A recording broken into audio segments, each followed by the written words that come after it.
Welcome, councillors, on this lovely late autumn day. Spring day, yes. Today, for our opening prayer, we have Dr. Adrian Hines of the Dunedin Baha'i Community.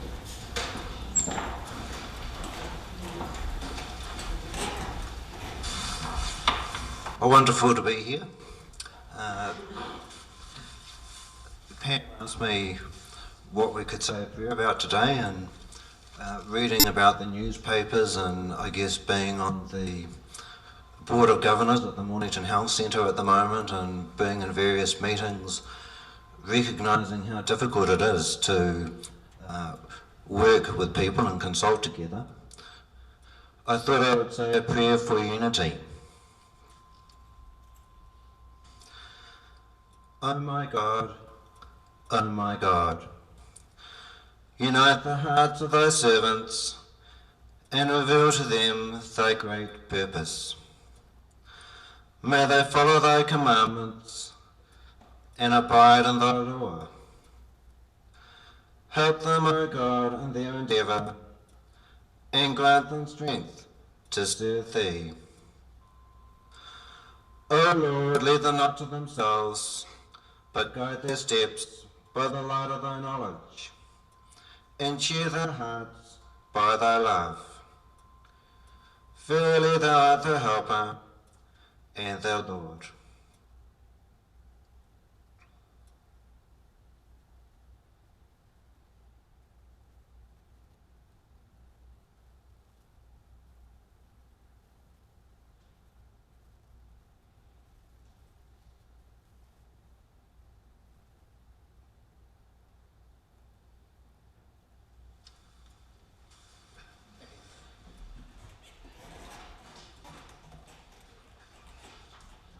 Councillors, the public forum speaker today has put in an apology, so we will be going straight into the council meeting. Apologies. I have an apology from Mayor Dave Cull, who's away on council meeting. I'll move that the apology be extended. And Kate Wilson, who I assume has not been able to get over the hill. So I'll move that those apologies be sustained. Seconded Councillor Noon. All in favour? Aye. Against? Carried. Confirmation of the agenda. I am not aware of any need to change the agenda. I'll move that the agenda be taken as laid out in the papers. Thank you, Councillor McTavish. All in favour? Aye. Carried. Declaration of interest. Just a reminder to councillors for noting. Confirmation of the minutes. I move that the minutes of the meeting of the Dunedin City Council held on the 28th of April 2015, including item 17 of the non-public part of the meeting, be confirmed as a true and correct record. Seconded Councillor Keller. I just wanted to say something to them that I discussed with His Worship. Is now the Once needs to be seconded first, doesn't it? I'm happy to. Maybe somebody else should second them. I'm happy to Seconded then, Councillor Noon. Councillor Calvert. I did discuss with His Worship just a couple of words change that he was going to attempt to change. He said if he hadn't yet signed them, or he'd have to go back to it and change them, which was just that it said the mayor, it should have said the mayor adjourned the meeting, not the meeting was adjourned. So that's on page 5. Page 6. Page 6. Halfway down.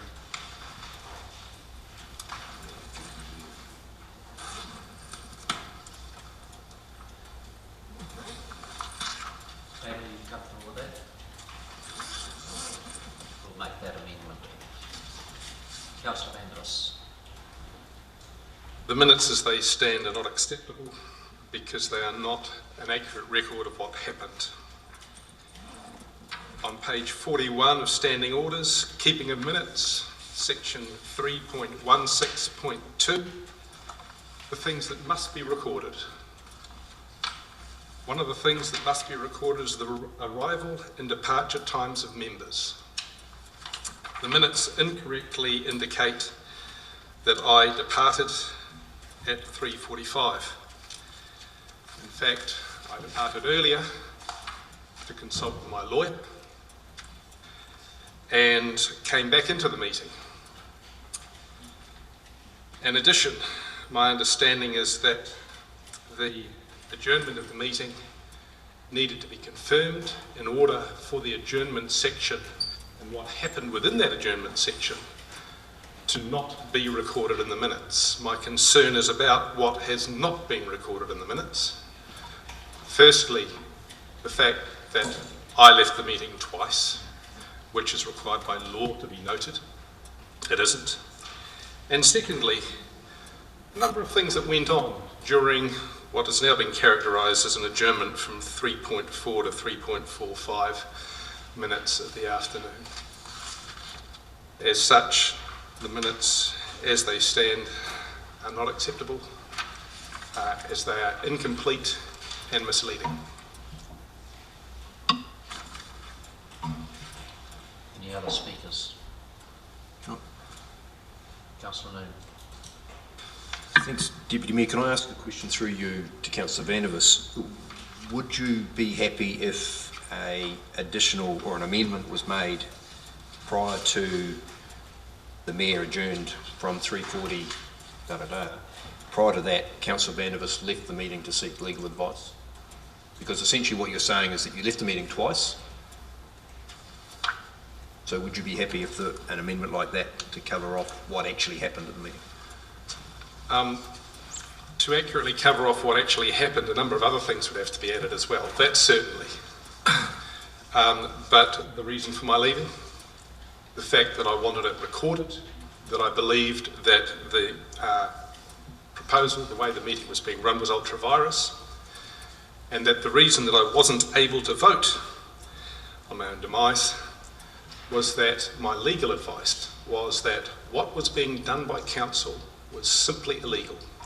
And that is, you cannot, as a local council, override the Local Government Act 2002 or override Lagoima and the provisions that every elected representative has for the maintaining of their vote.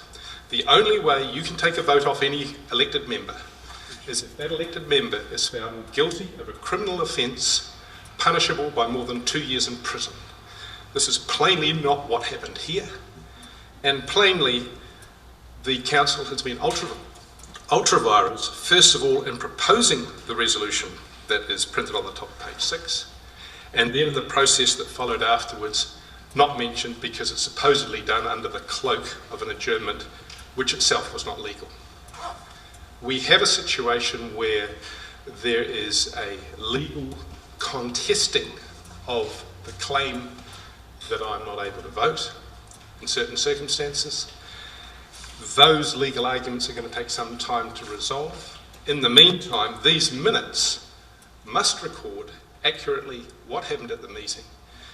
Councillor Noon's suggestion that I left a first time is one step towards that, but it still doesn't make the minutes complete or accurate. I believe they need to be rewritten, and I believe we need time to do it, which we don't have now. I'll just take As some such, advice. I will move that the minutes simply be set aside so that we can come to a mutual agreement about what is legally required for them to be proper minutes. I don't believe that we have the time to get into that now. They're plainly not admissible as they are.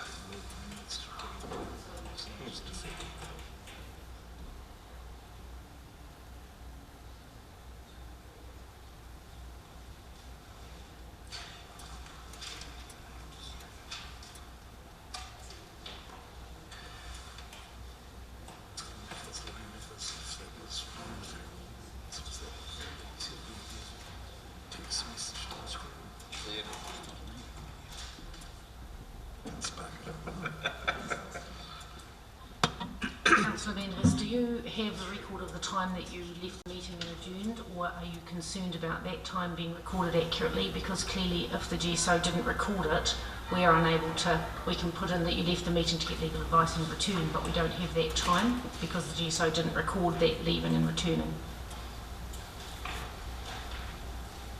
I would be able to construct that time, I'm sure, going through my records.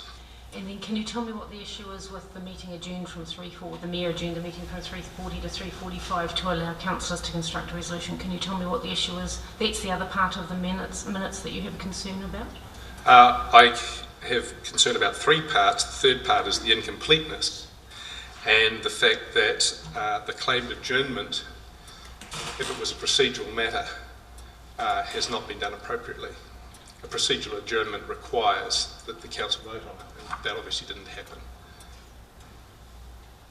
So there are actually three issues regarding the minutes which need to be addressed. One of them is incompleteness, another one is failure to record exit and entry of a councillor, and the third one is actually the reason for my leave. Is there incompleteness other than the failure to record entry and exit from a councillor? Yes.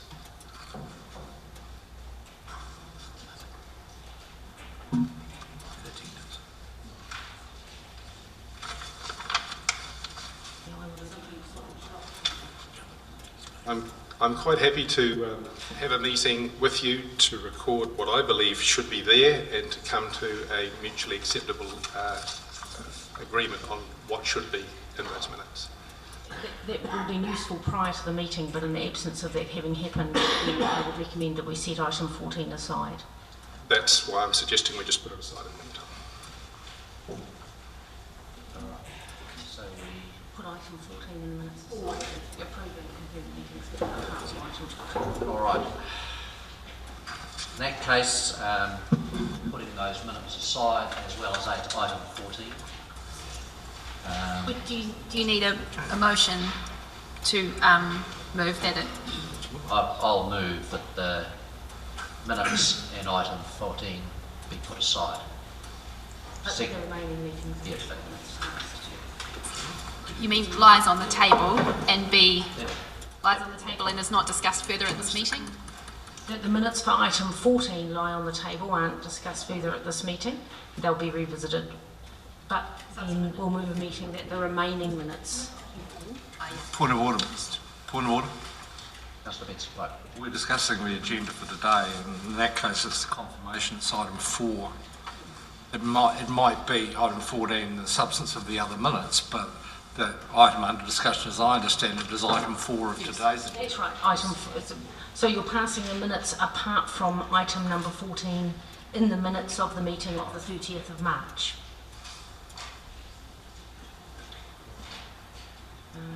So, I'm happy to move that, Your Worship. So moved Councillor McTavish, seconded Councillor Lord. What's not on the table? Discussion. I'll put it. All those in favour? Aye. Against? Carried.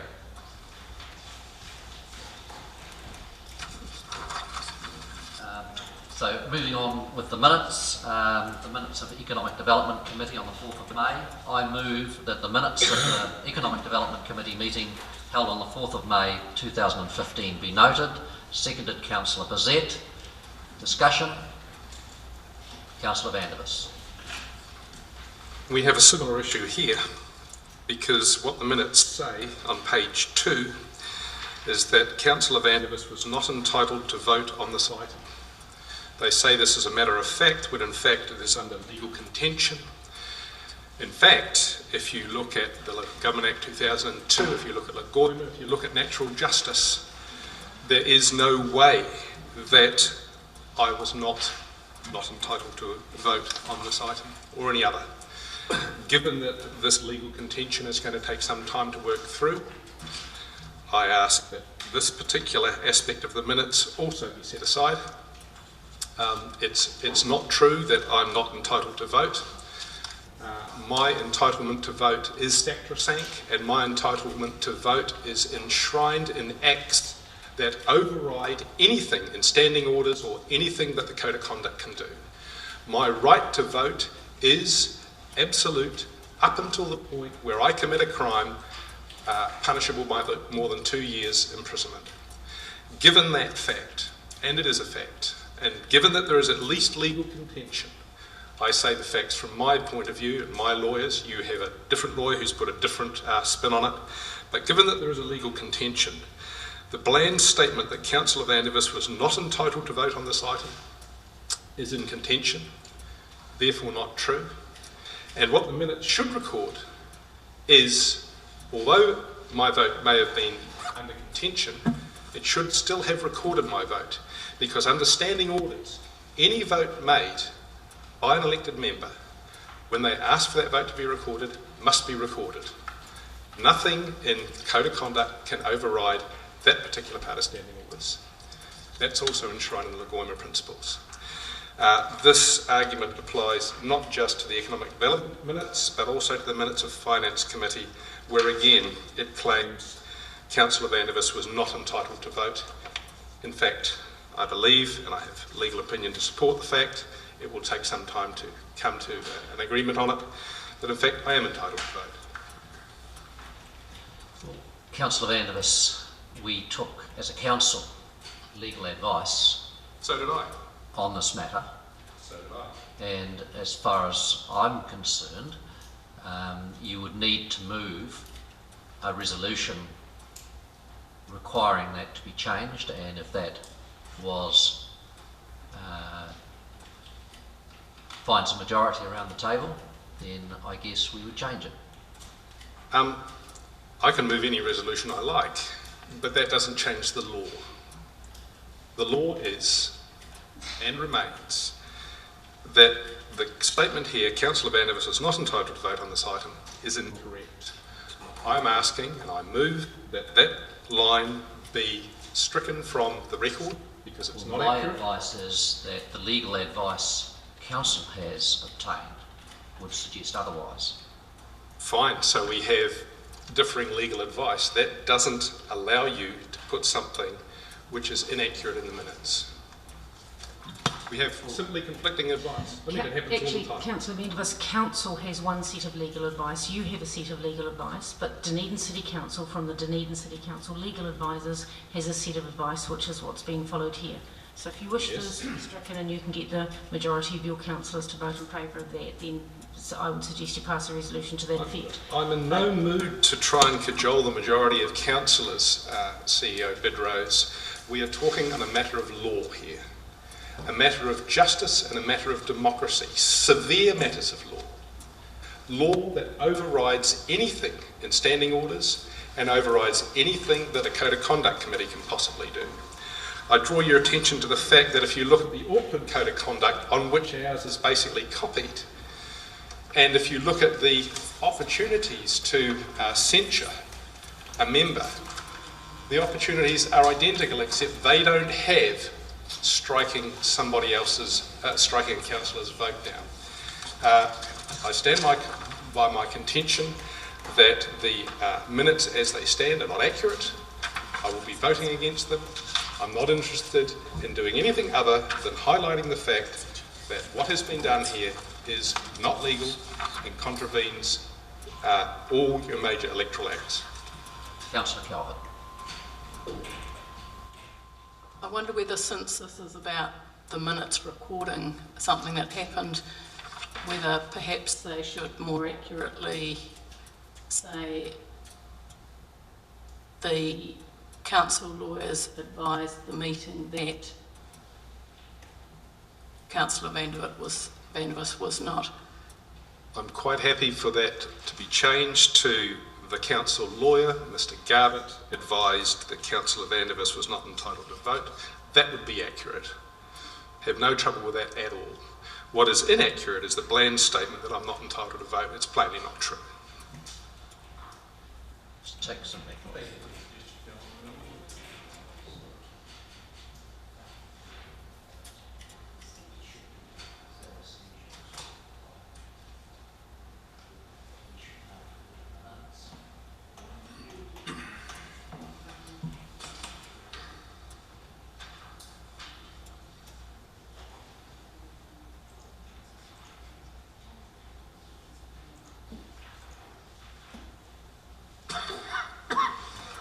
obviously we're not going to get too far without some further legal advice. So I would suggest to the meeting that we put this item aside and the minutes from the Finance Committee aside, and we will see if we can get Mr. Garbutt here so that we can get some legal advice on the way forwards. Councillor Bazette.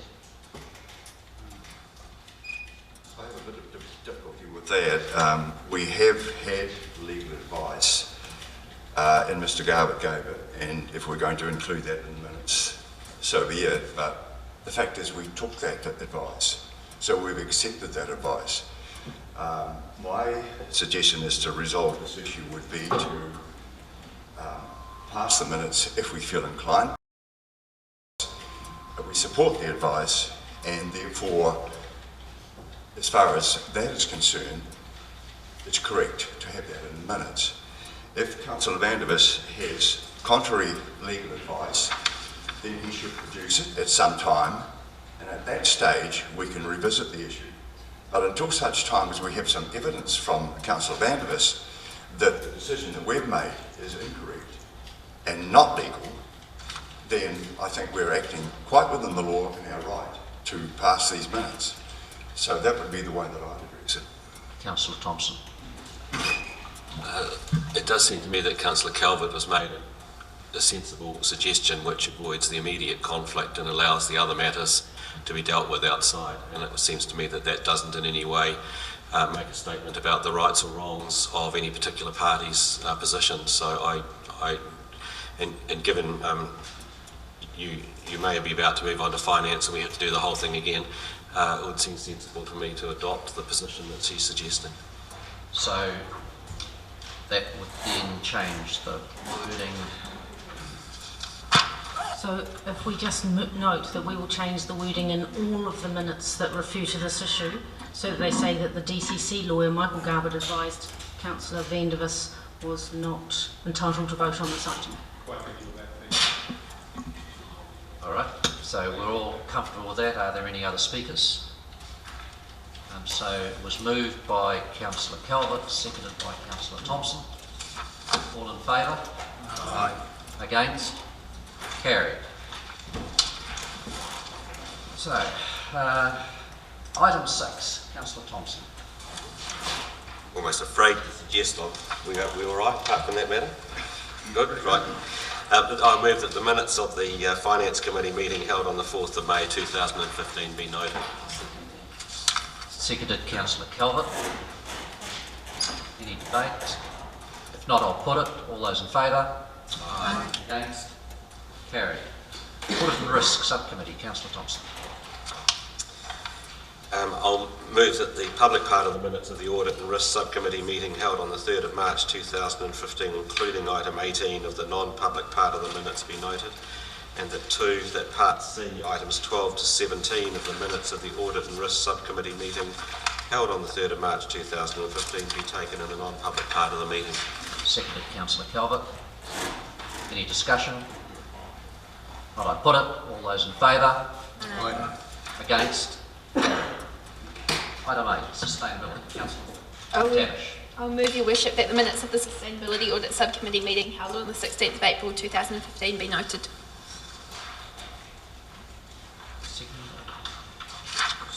David was probably. Seconded Councillor Benson Pope. Sustainability Audit, you happy to second?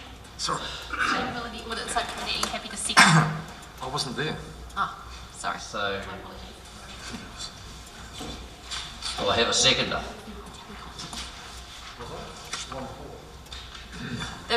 I'll second. Councillor Noon. Thank you. Discussion? If not, I'll put it. All those in favour? Aye. Against? Carried.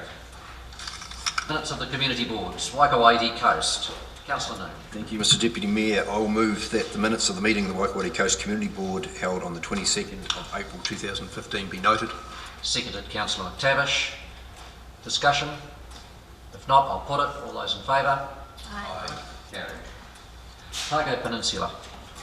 Councillor Peake. I move that the minutes of the meeting of the Otago Peninsula Community Board held on 23 April 2015 be noted. Seconded Councillor Bazet. Discussion?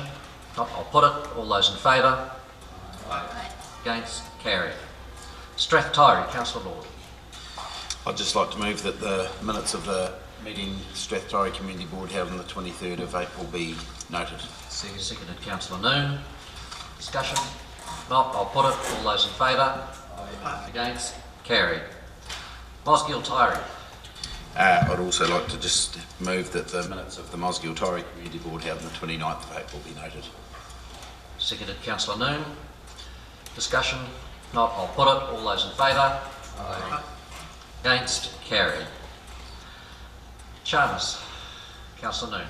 Thank you. I'll move that the minutes of the meeting of the Chalmers Community Board held on the 29th of April 2015 be noted. Seconded Councillor Lord. Discussion? I'll put it. All those in favour? Against? Carried. Saddle Hill, Councillor Wiley. I move that the minutes of the meeting of the Saddle Hill Community Board held on the 30th of April 2015 be noted. Seconded Councillor Lord. Discussion? Not, I'll put it. All those in favour? Aye. Against? Carried. That brings us to the reports.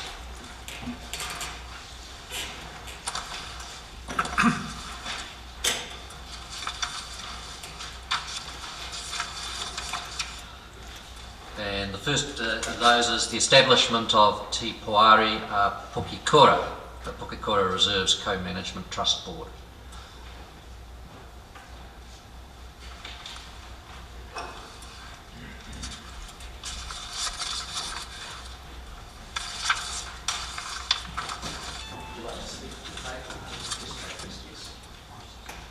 Questions, councillors? No move. Moved Councillor McTavish, seconded Councillor Vandervis. Any discussion? If not, I'll put it. Oh, Councillor Peake. Yeah, thank you, Deputy Mayor. I just wanted to say that, kia ora tātou, first of all, that I welcome this initiative because for those of us who've had anything to do with Target Peninsula and Pukekura Tairai Head, we would know that there has been a history of confusion about the land tenure and that at the headland, and that this is a step towards an integrated effort to bring all the parties together around the table and to make some development or some progress with any development projects that might come before or to the parties anyway that are involved in that area. So I welcome that. I mean, the headland is obviously a landmark in terms of its wildlife for most people, but it also is a landmark in terms of our cultural history, the history that went with military involvement at that area. It is a very important part of the city, and I'd be pleased to be involved with helping in the governance of it. Any other discussion? Councillor Bazet. Just a quick comment. This has been on our books for a long time, and I sometimes wonder why it's taken so long, but I realise now we've just been waiting for Councillor Peake to turn up. He's taking on the role. No other discussion? Right or reply? All right, I'll put it. All those in favour? Aye. Against? Carried. Thank you. Item 16, renewal and upgrade of Exchange Square.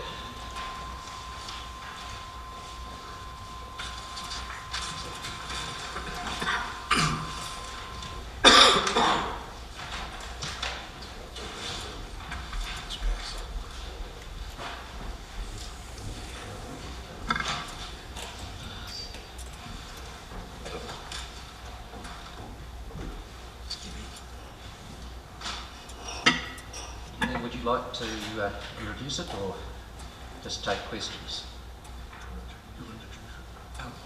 I don't really have anything further to add to it, but I think we do have a couple of points just about the funding there. A couple of things have changed slightly since the report was prepared. Good afternoon. There's 3 points I do want to just raise as clarification because of the timing of the process in preparing the report and everything else that's going on. We do have to clarify 3 things. If I can refer to item 19, it does make a comment to carry forwards of funding. Item 20, under disadvantages, bullet 3, it talks about budget currently available. And 22, under advantages, bullet 5, once again talks about budget available. I just want to confirm with that is that the process we've gone through with the carry forwards is that the carry forward process has confirmed to carry forward the project work only and not the budget. The work budget would be managed within the transportation group budgets, and that there is no future budget provided for this project. Any questions? I'm happy to answer those. Questions, Councillor? Councillor Calvert. I'm not sure what, I can't tell either from these papers or from what you just said, whether that means we do have a budget for this, how much it is and where it sits. I can't tell how much it costs, whether it's the 600 and something and whether that's Part B renewals and what the split is between the renewals that we might have been doing anyway and if they're budgeted for or not. I can't really understand about the 90 grand that we might be saving if we did it all together. I'm liking where it's going, I just can't get any feel for where the finances are at all. Could you?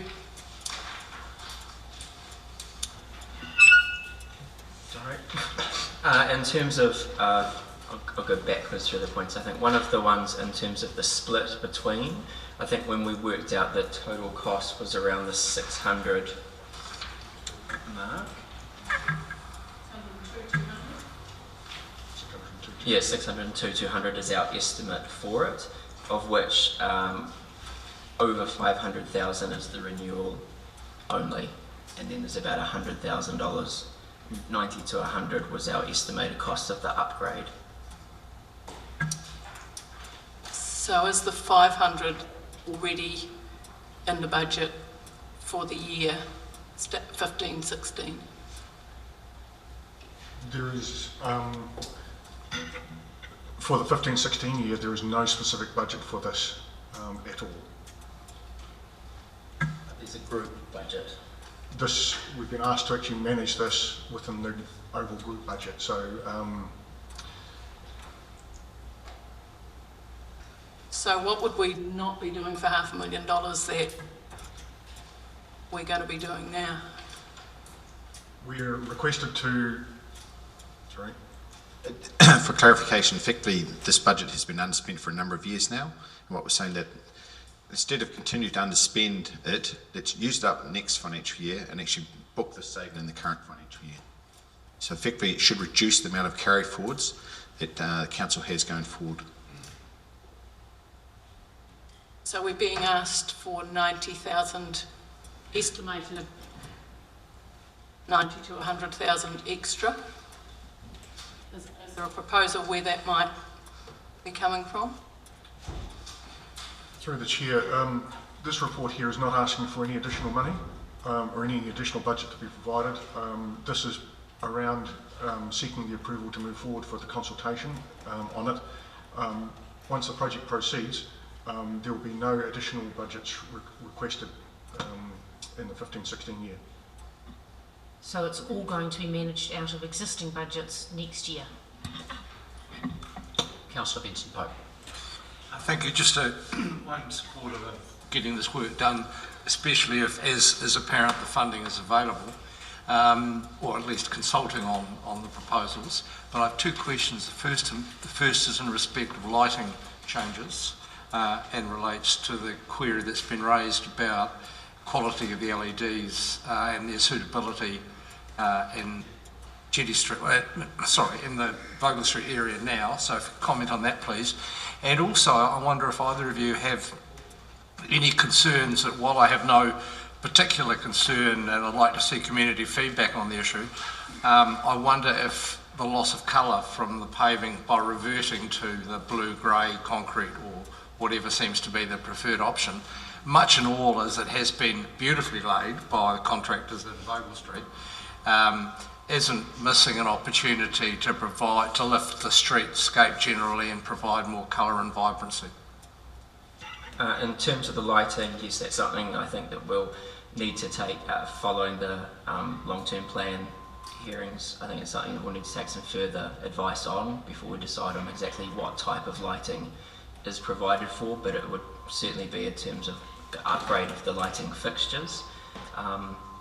In terms of the first, we have considered a range of different options around colour in terms of paving, and I think it's something we will get some feedback on. Our team's preference currently is that to go with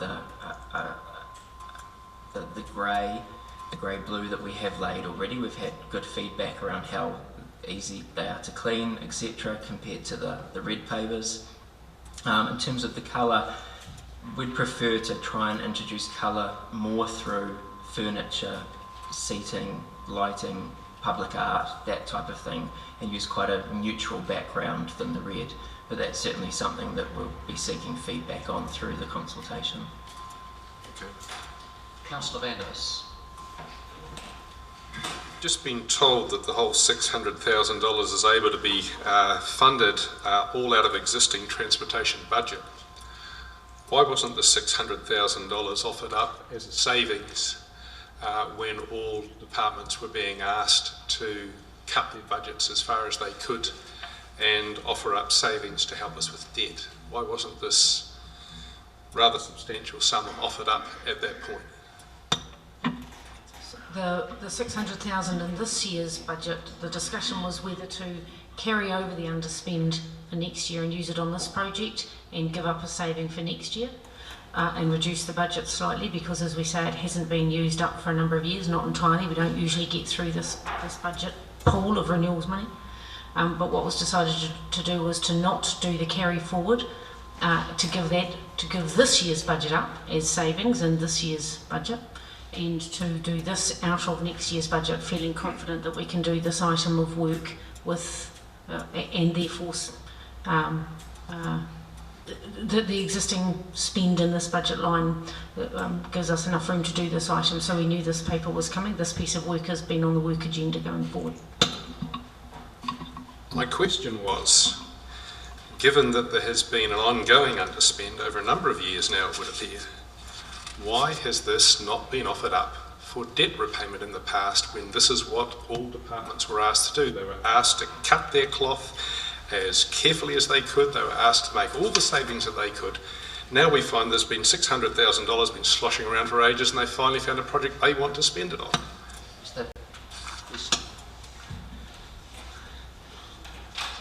Councillor Wiley. Thank you. Glenn, what work are you undertaking with the property owner and property manager of John Wycliffe House in relation to this area? We had an initial meeting down on site a few months ago when we started looking at potential design options for the site. Given that their property bounds the two boundaries of it, to the east and the south, we thought it was important to give them a bit of an update and see where their aspirations were in terms of the use of the space and the building. We've had some initial feedback from them on some of the ideas that they have, but it seems that they're generally supportive of the proposed option as it is. Okay. Having visited the site this morning and seeing what in the background, point 7, in regards to the subsidence on the site and the unevenness of the tiles, is there a health and safety issue with that? Because I was surprised actually how undulating it was in places.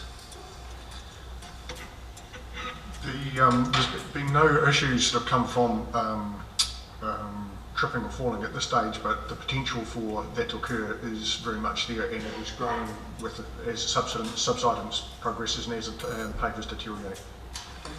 And sorry, one final question. Glenn, would you classify this as part of the heritage zone, heritage area? Because I know you talk about that. It currently sits within what's called the it's got a very long note, I think it's the North Princes Street Exchange, Moray Place Townscape Precinct. Our proposal in the 2GP is that that precinct will change slightly in terms of the boundaries, but it still will sit within a heritage precinct. It doesn't sit within, though, for example, the area outlined in the warehouse precinct revitalisation plan. Okay, the reason I asked that is because on 16.3, where you talk about the phone boxes, I would have thought if they had a bit of heritage to them, and in fact the coffee cart owner, or the guy in the coffee cart, when I talked to him, was saying that quite a few school groups come through and actually look at it, and it's quite an attraction in itself. So I was quite surprised to see the design proposes to remove the 3 existing telephone boxes. They're not an original red telephone box, they're one that was created to look like a heritage one. So from that perspective, we're not taking out an original feature. However, it's something that it's not something we're set on, that it has to come out. What we've questioned is whether there's really a need for 3 of them anymore, given that there's one Wi-Fi enabled just across the road, and I don't know that people use public telephone boxes perhaps as much as they did when they first went in. Thank you. Councillor Hall. Have you looked at using coloured concrete and getting a stamped in paver pattern to allow for vigorous water blast and keep the place cleaner rather than washing out the grouting? It is one of the matters we have considered, and Michael probably want to talk about this a bit more. One of the things we've found in the past, though, is the need to often pull up pavers and work underneath them, then replace them. Makes it easier than having to cut out large sections of concrete. If you look at the patching of asphalt around the city, it's not always perfect, and I would worry about doing a stamped concrete for that reason. I don't know if Michael had any thoughts on that. Look, very much endorse what Glenn said there, that there is problems with maintaining and operating with the stamped concrete. The actual installation of that does give a lot of undulations and rounding that makes it difficult for people walking across it, more so than any other paver style. And the cleanliness and operation of stamped concrete is further more difficult than with pavers. So we did look at that, and we'll continue to keep that option open, I guess. But there's nothing coming up at the moment that makes the pavers a lesser proposal. Councillor Hawkins. Thank you, Mr. Chairman. Just with regards to the existing features of Exchange Square, just wondering if you could offer an update since this report was prepared on negotiations around the native penguins that do exist there, and whether that's going to, because it's somewhat unclear from here as to whether or not that is going to be an obstacle to this work or not. We've had an initial conversation with the artist who's just received some other work from 2 Degrees, painting some of their cabinets, so we broached the subject with him at that time. He said that at the time the placement was not specifically done by him. It was the placement was related to the arts advisor at the time. He said he's certainly willing to meet down on site, which we haven't yet progressed, to discuss whether they could be relocated. If the best locations are for them where they are, that isn't a major issue. They'll just need to be lifted, because one of them is in one of the areas of subsidence and can probably go back into that area. But it's certainly something that the conversation has started. We just haven't got a resolution to it yet. One of the advantages listed for the renewals only option is further consultation, which is something that we're seeing more and more of, the idea that we could, and we always could, consult further. But for that to be listed as an advantage, do you genuinely think that we would have a better outcome were we to further consult on this at this point in time? No, I don't. And that's based on the fact that last year when we did the Envision Princes Street workshops, we got a significant amount of feedback on this space at that time. And I also think, likewise, as we talked about during the long-term plan hearings, is that often it's easier to go to people with something that they can measure against and make suggestions from that than it is putting a blank canvas in front of people and saying, what would you change in this space if you could? We've kind of had that opportunity through the Envision Princes Street workshops, for building owners, residents in the area, as well as through the public workshops. And we've taken that feedback and put it into here. I think it's just as good now to take the proposed plan and get people's ideas from that, say actually that's something I definitely don't like. And just secondly, on consultation, both this item and the following item on our agenda with regards to Jetty Street similar issues in an urban design sense and will potentially elicit response from similar groups of people. I realise one has to be dealt with through a special consultative procedure and the other doesn't, but is there any way that we can tie those two consultations together to maximise the interest that people may have in this area of the city and in the general amenity upgrades?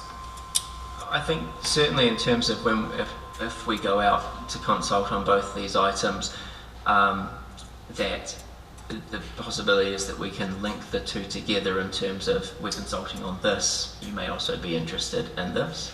For example, when we advertise in the ODT through the public notices and stuff, we can make sure they're at the same time. We put them both out through our networks as well to ensure people know about them. So I think we can, as much as possible, make sure people are aware of both of them without formally linking them together in any way. So just to be clear, there's no resourcing issue in doing them in parallel. That's not going to be an issue for us. Not from our team's perspective, there's not, no. Councillor Vanders. On page 16.2, it talks about the history of the exchange and to better highlight Cargill's monument. Are you planning, or is included in this budget, some ground or underground lights to actually highlight Cargill's monument of the new narrow lead type? Yes, one of the things we have looked at is lighting. Whether that's up lighting or down lighting, we haven't made any decision on that.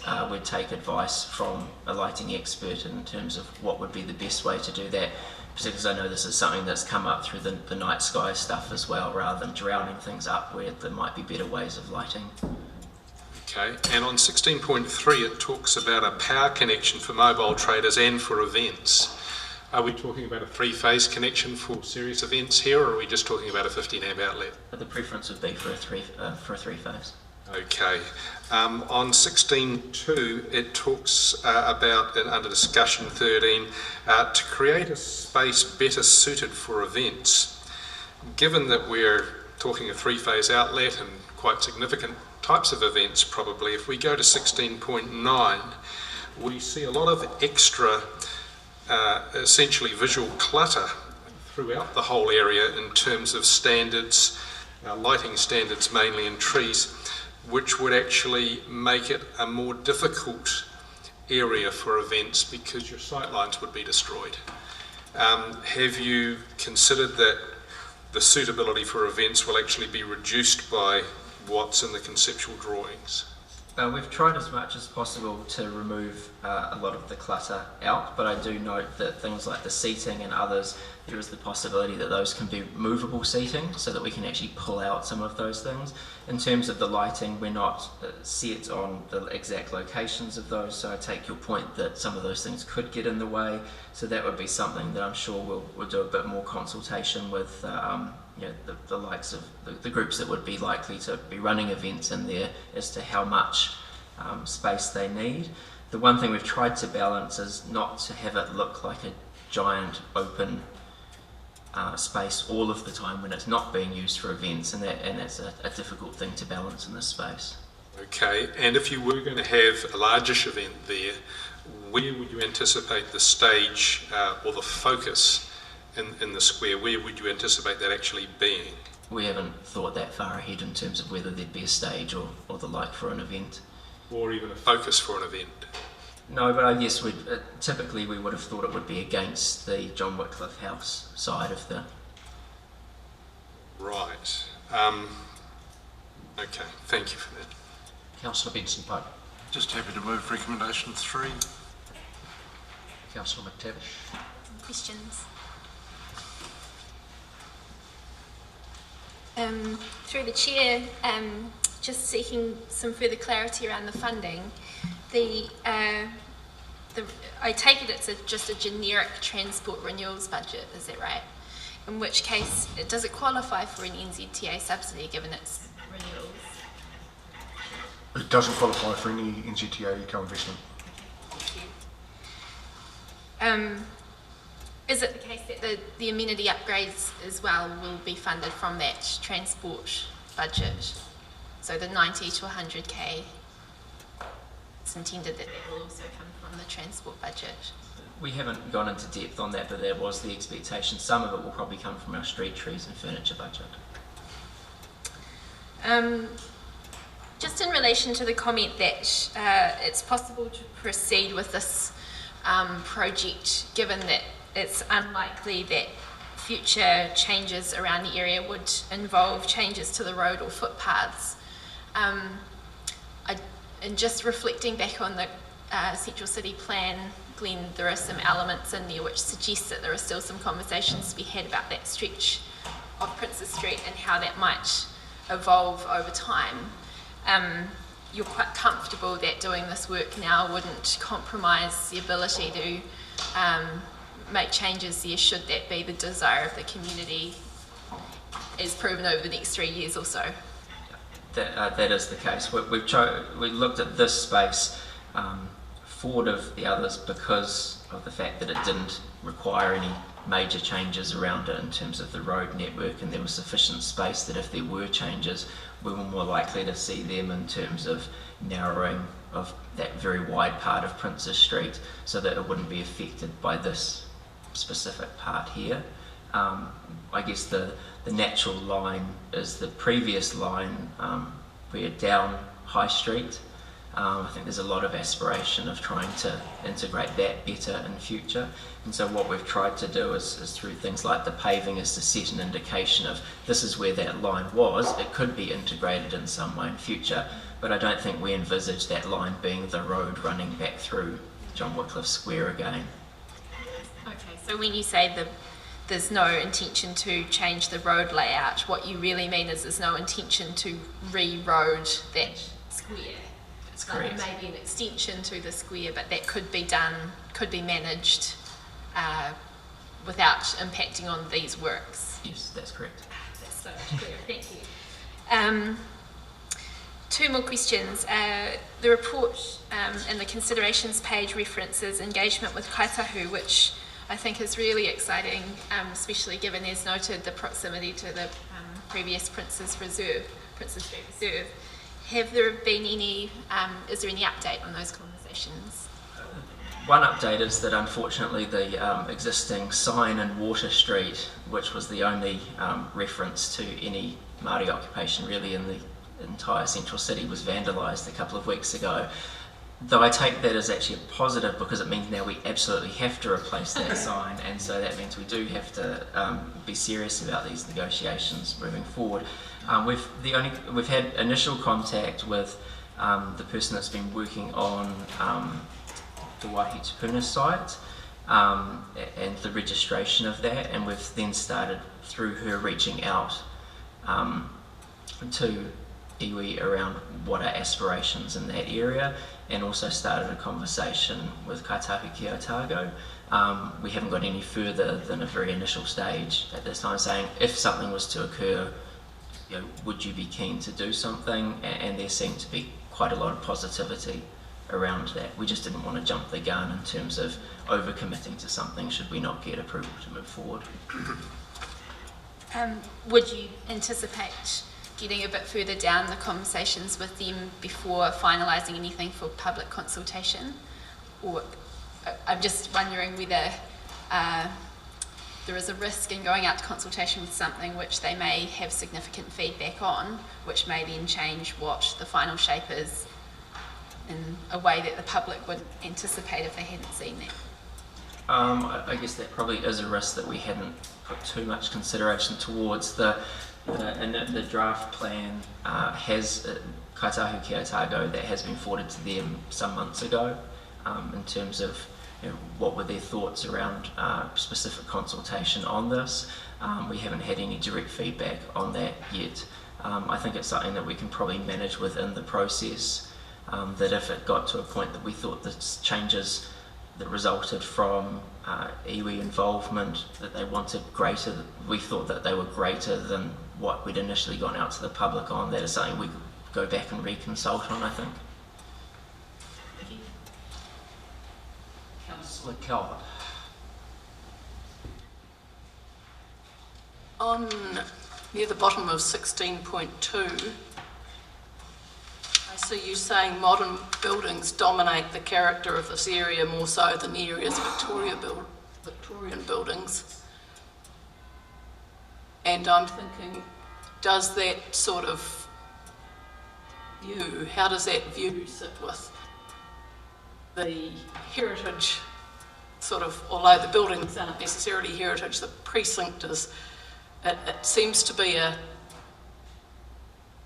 intention to shift the focus from the heritage Victorian character to a modern contemporary character, when you're saying modern buildings dominate the character more so than the area's Victorian buildings. Is that an intention to shift away from a heritage focus because everything else is predicated on that statement at some level? Mm-hmm. So what we're looking at here, I guess, is that we consider the precinct overall still probably does have quite a strong Victorian character, but the precinct is a much larger area.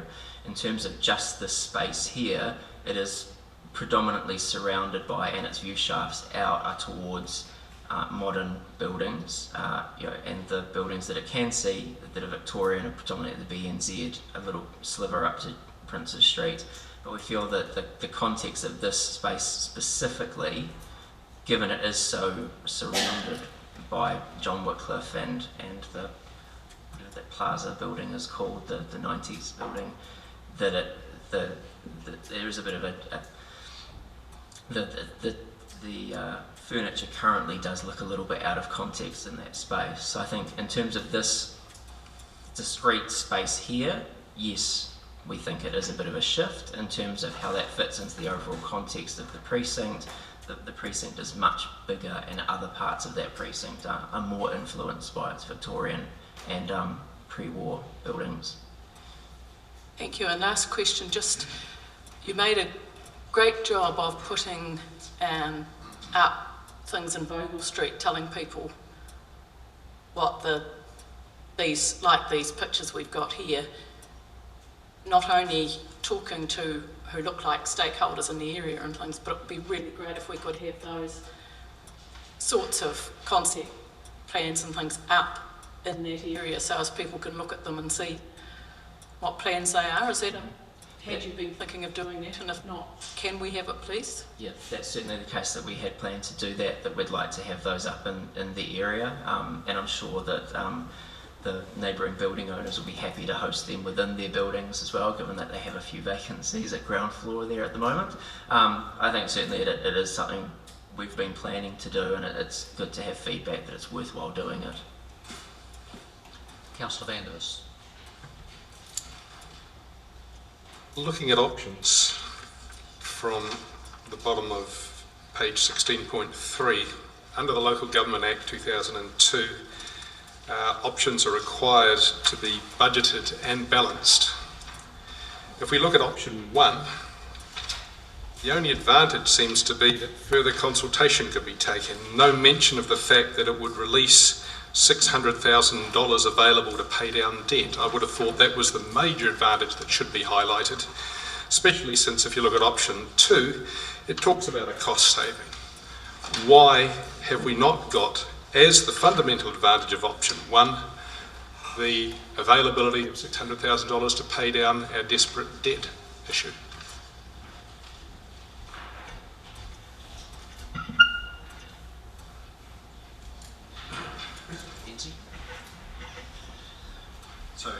Effectively, because this is a carry forward that hasn't been carried forward, it automatically goes down to reducing debt, because we've not carried forward that expenditure forward.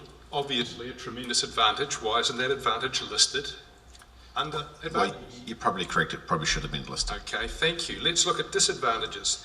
There may be some additional costs. There could be replication of work.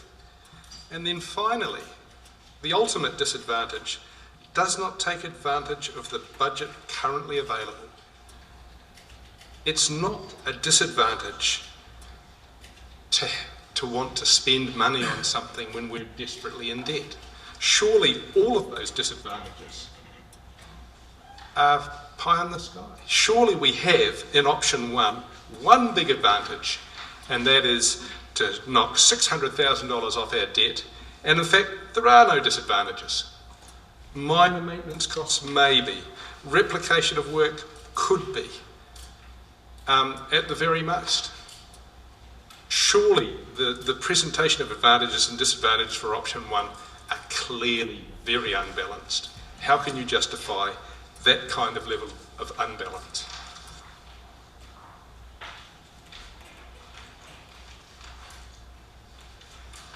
Let me have a response to that aside of what Mr McKenzie has already said, and also that we did note that the disadvantage under 22, we noted that at the beginning of this that was incorrect. All right, well we have, has been moved by Councillor Benson Pope, seconded by Councillor Hawkins, so we'll go into debate. Councillors. Councillor Vandervis. The proposal, as I understand it here, is to spend over $500,000, which has been collecting away in an underspent budget for ages, on a change, largely for change's sake as I see it, that is going to lose us some telephone boxes, it's going to lose us our heritage reproduction lights, it's going to lose the vital sight lines that you need for any major events that you might want to have down there, and all at a time when we are desperately trying to pay back debt. The unevenness of some pavers seems to be the trigger, which is, I believe, rather overblown when it says on page 16.1 that these pavers have reached the end of their life expectancy. I don't believe a paver actually has a life expectancy. All it needs is, if it's irregular, is for the substrate to be filled or levelled as required and the pavers put back. We have a situation here where there seems to me, especially with the very unbalanced presentation of the advantages and disadvantages as in option one, there seems to me to be a push here for spending $600,000, and that push has been essentially highlighted by us not having to borrow $600,000 to do it the way it's been presented. What I would like this council to consider, if they're thinking of voting for this, is that you will be essentially adding another $600,000 worth of debt if you want to spend it on this.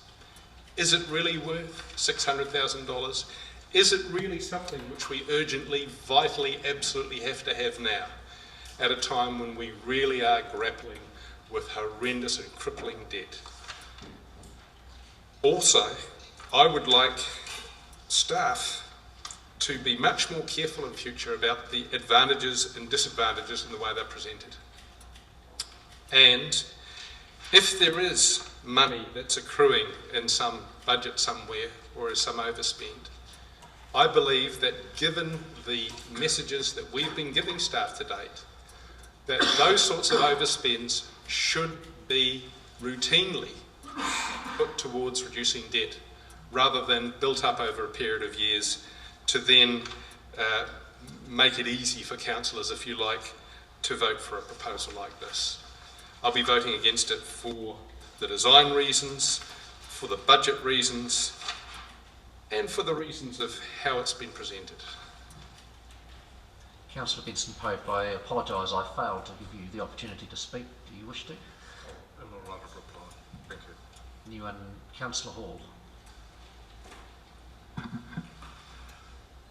If this project is to go ahead, what will be happening to the old pavers?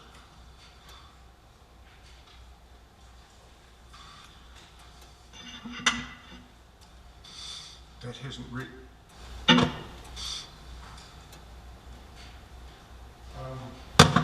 The previous pavers that have been uplifted from the George Street, particularly over the recent years, are in storage with the maintenance contractor. Some of those were used outside on the Cumberland Street when the works were done there by highways. So we put them in storage and reuse them where we can if they're of a suitability for it. Most of the pavers in the main street, particularly the brick pavers, there's quite a few of those have already been picked up, turned over and put back down again, and to try and extend the life on them. So they do wear, and they get to a stage where the surface is deteriorated to the point where they're no longer usable. The pavers in the Wycliffe area, with the settlement, they have actually fractured in a lot of places too. So some of them would be reusable, and they'd be stored for reuse if we've got an appropriate place for them to be used. Is there any way the balance could be recycled to the ratepayers of the city for people that couldn't afford paving and stuff like that? If that was the wish of council, that's something that could be done. I expect. I haven't been privy to those sort of discussions in the past, but could be a mechanism. There's no other speakers. Councillor Wiley. You know, I guess we're all going to get tired of listening to Councillor Vandervis time and time again saying how money is not spent in the city, but personally I'm not sure I want to live in a city that he envisaged. But We'll move then. Councillor Vandervis. You're on his own. I actually think 14 to 1, we could elect you to move. So anyway, I think doing nothing is not an option, as I learnt today when I went down there.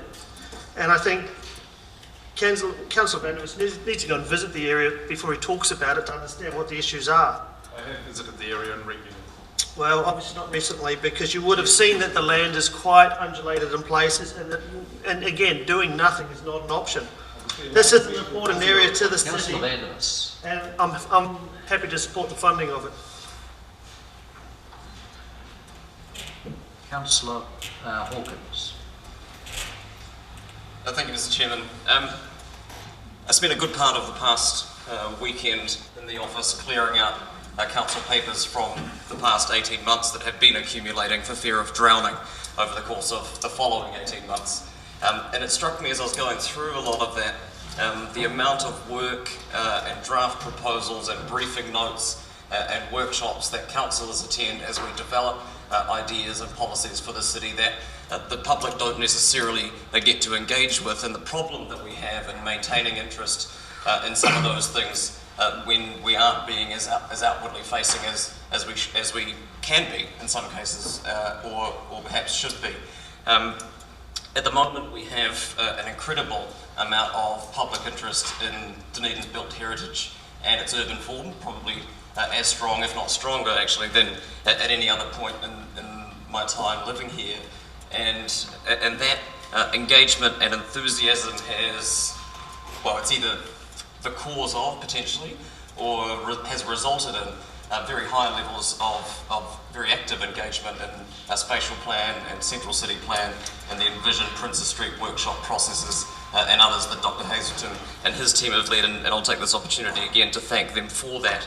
The central city plan that we've signed off I think is genuinely exciting for the city, but the problem is that a lot of the physical works for that don't start until 2018-19 and onwards. And one of the great enemies of enthusiasm is a lack of momentum.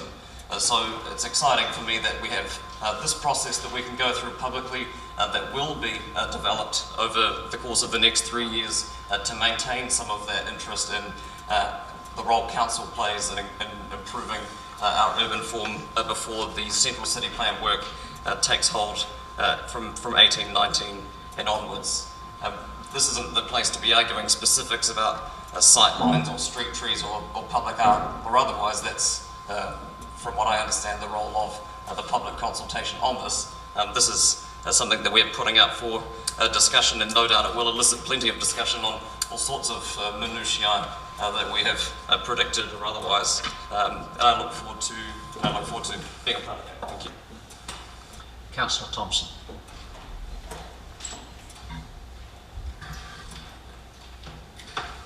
The notion that the city has a crippling debt load is becoming increasingly irksome to me.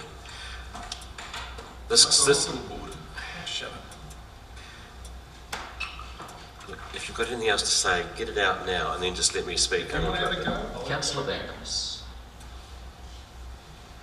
The notion that we have an unsustainable and crippling debt load is one that I debate. I fully accept that that is the view of quite a number of the citizens of Dunedin, and it is certainly a matter that we have to be cognizant of. But we've also got to be cognizant of what the long-term plan actually does around that debt load. That over the period of the plan, we take that debt from around, I think from memory, in the 14-15 annual plan it was scheduled to be 260 million, it's less than that, but it was scheduled to be down to around 150 odd million in year 10 of the plan. So there is a clear plan to progressively reduce that debt. Now, could we reduce that debt more quickly? Yes, we absolutely could. And that's part of the political debate that is going on in our city all the time. And it's a perfectly legitimate political debate. But to present it as it is constantly as if we're on the precipice of disaster, that the doomsday clock is 1 minute from midnight, is simply not true.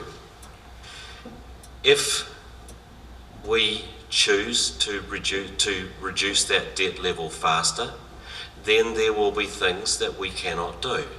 And so it is about getting a balance, and I believe the balance is about right, that we progressively reduce that debt, because the alternative is to say that you do nothing to invest in your city over that period of time. And frankly, most of the people who claim that our debt level is too high don't actually stipulate what an appropriate level would be. So it may well be, for example, in their view, we would never do anything for 20 or 30 years. And I think you've only got to look at where Princes Street and the Warehouse District was going 5 or 6 years ago when council decided to actively intervene, and where it's been heading in the last few years as a result of that intervention, to see what could happen had we decided to spend nothing in that area and reduce debt faster. And urban decay in cities around the world, you don't have to go very far in many cities to see what urban decay looks like. And with a relatively small spend over the last few years, we have turned what in my view was increasingly heading towards urban decay in that area around. Now, you can pick any individual component of any project and say, we shouldn't do that one now. You can pick the next one on the agenda paper as well. The question is, do they fit into budgets that have been put into a long-term plan and adequately take into account council's objectives and where it wishes to get to in terms of debt over the term of that plan? And these do. And so I'm supportive of continuing to regenerate our central city, because frankly, if we want to have a place that we live in, that other people wish to live in, we're going to have to be able to invest in it. We can't just say we're not going to do that for the next 20 or 30 years. So I support this because it fits into that plan and it still allows us to meet our objectives. Councillor Bazet. It's probably a question. I'm really happy for this to go ahead on the understanding that there will be public consultation, no question of that, and there will be a tender process. So it will come back to council. Council will have the opportunity with public consultation as to whether or not they agree that with what that consultation says, and also with the tendering process. So there'll be no surprises with regards to costs.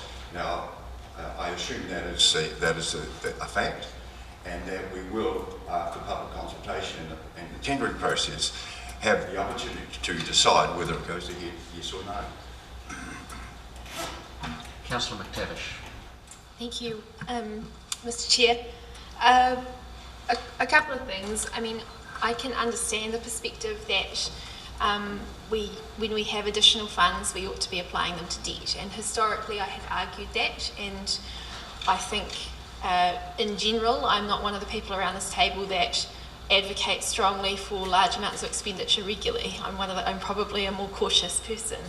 However, I think, or my perspective on this is that is similar to that of Councillor Thompson's, and that is that we have seen progressive investment in this area over a period of time, greatly enhancing our cityscape and greatly enhancing, I would imagine, our rate take, and greatly improving what we have to offer as a city, which will help us build a population, which will help us pay off that debt. And I think small targeted interventions like this are critical if we are to move forward as a city, and I don't think that this is an inappropriate sum of money, particularly given that it is an existing renewal budget, particularly given that we are hearing from our transport staff that they are very concerned about the state of this asset currently.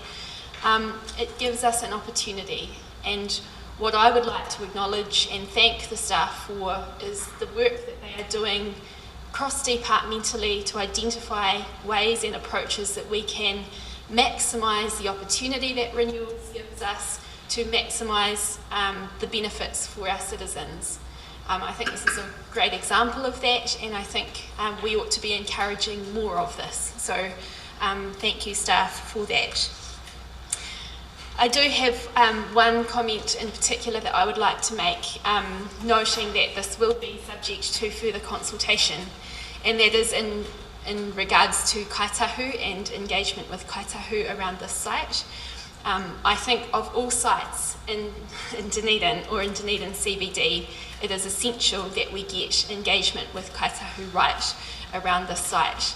On Waitangi Day this year, I went and heard an absolutely fantastic talk at Toitu, talking about the history of Dunedin and the Waitangi connections with Dunedin, and it was pitched around the former Māori reserve in this area, and the fact that this was the space in which the connections between Māori and Pākehā settlers in our community really were, it was a hotbed for that interaction, and you know, this is really the only public site between the Exchange and Market Reserve that we have an opportunity to acknowledge that in its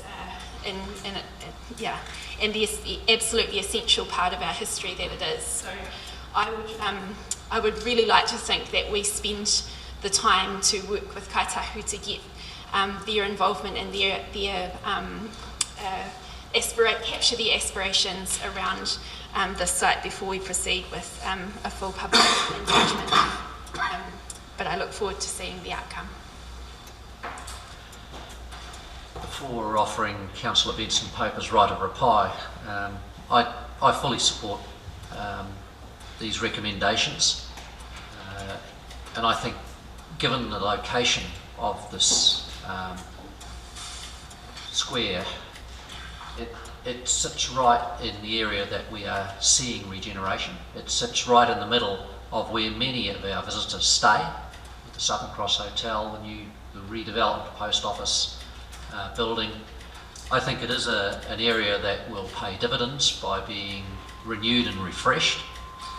I agree with Councillor McTavish that putting some story in the place, I think, is important.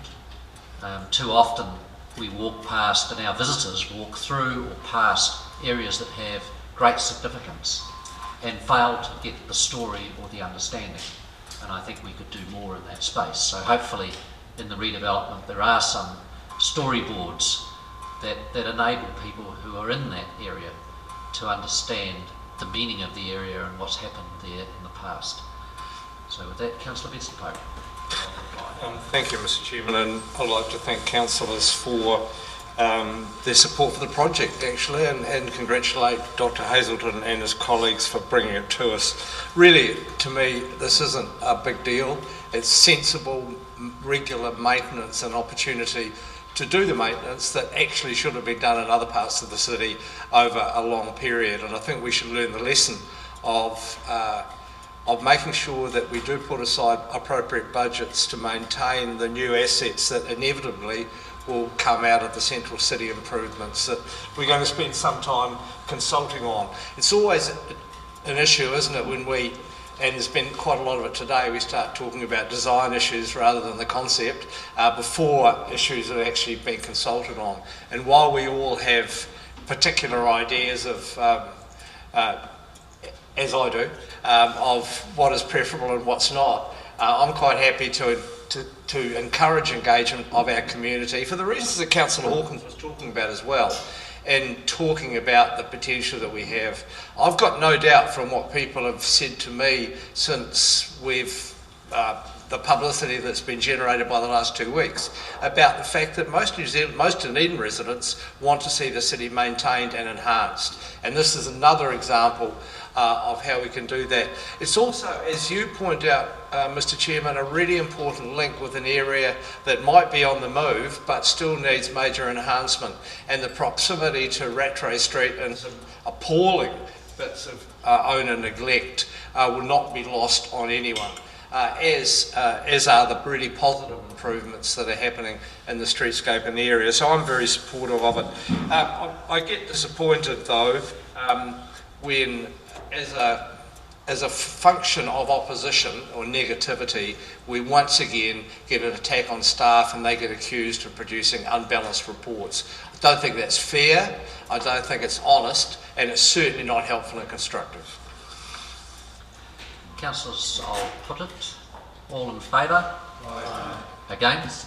No. Recorded, please. Carried. On to item 17, proposed restriction of vehicles from sections of Jetty Street.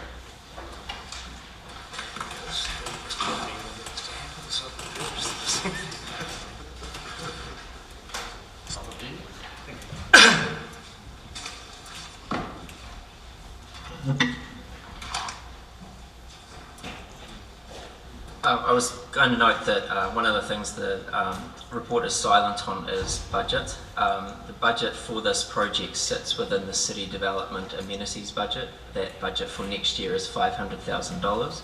We've scoped this work in a number of stages for the amenity part of it, and the basic core part comes in under $500,000, but with associated things like furniture takes us close to that.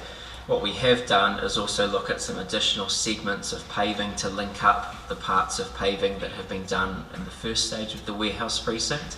Those would also be put out in the tender, but not, they would only get done if they can be done within that $500,000. What we've seen is that there's a large amount of variation in terms of the tenders we're getting back for this type of work. So we'd rather put out a tender with options to extend it if there is more funding, or if it comes in within that $500,000 funding. So I just want to be clear, that $500,000 is in the budget for warehouse precinct amenity improvements. No money's being asked for. What is being proposed here is that existing budget, that this project is one of the projects that's delivered in that existing budget. Questions, councillors? Councillor Calvert.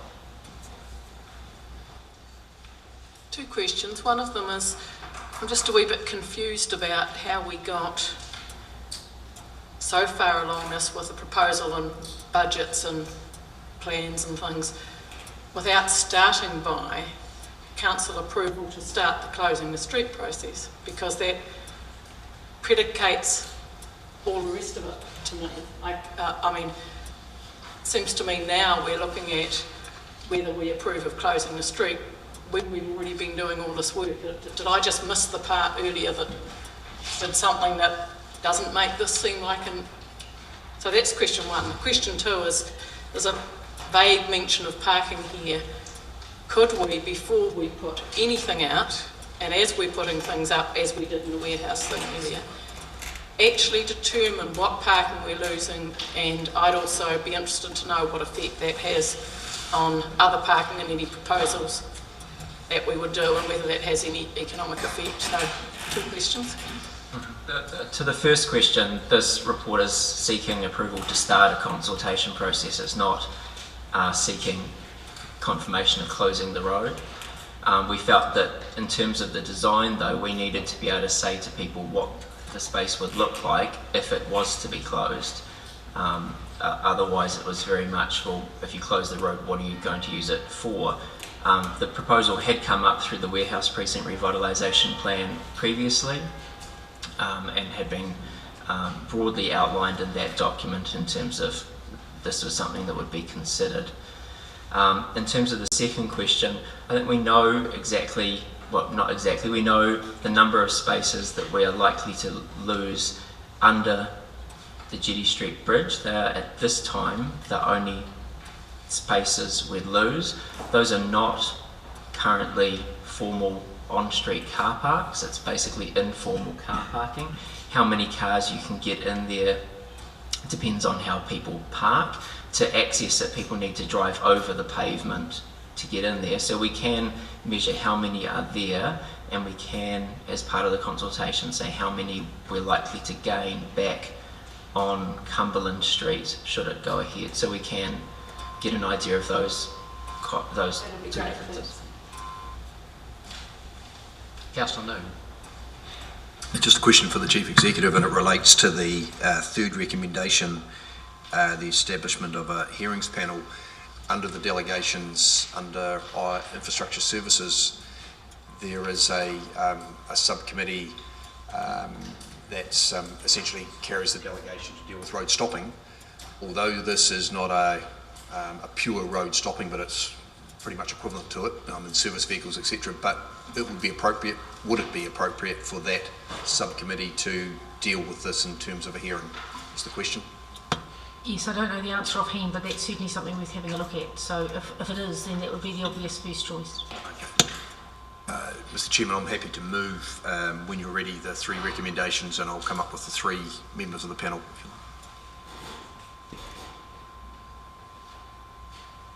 Councillor Wiley. Thank you. Glenn, can you, on point 15 on 17.3, can you give us some more information about the feedback from the building owners? The feedback has, from the immediately adjacent owners, has all been positive. I guess they're seeing it as a benefit to their buildings. The only person that is less than, I guess most of them have been like very pro it.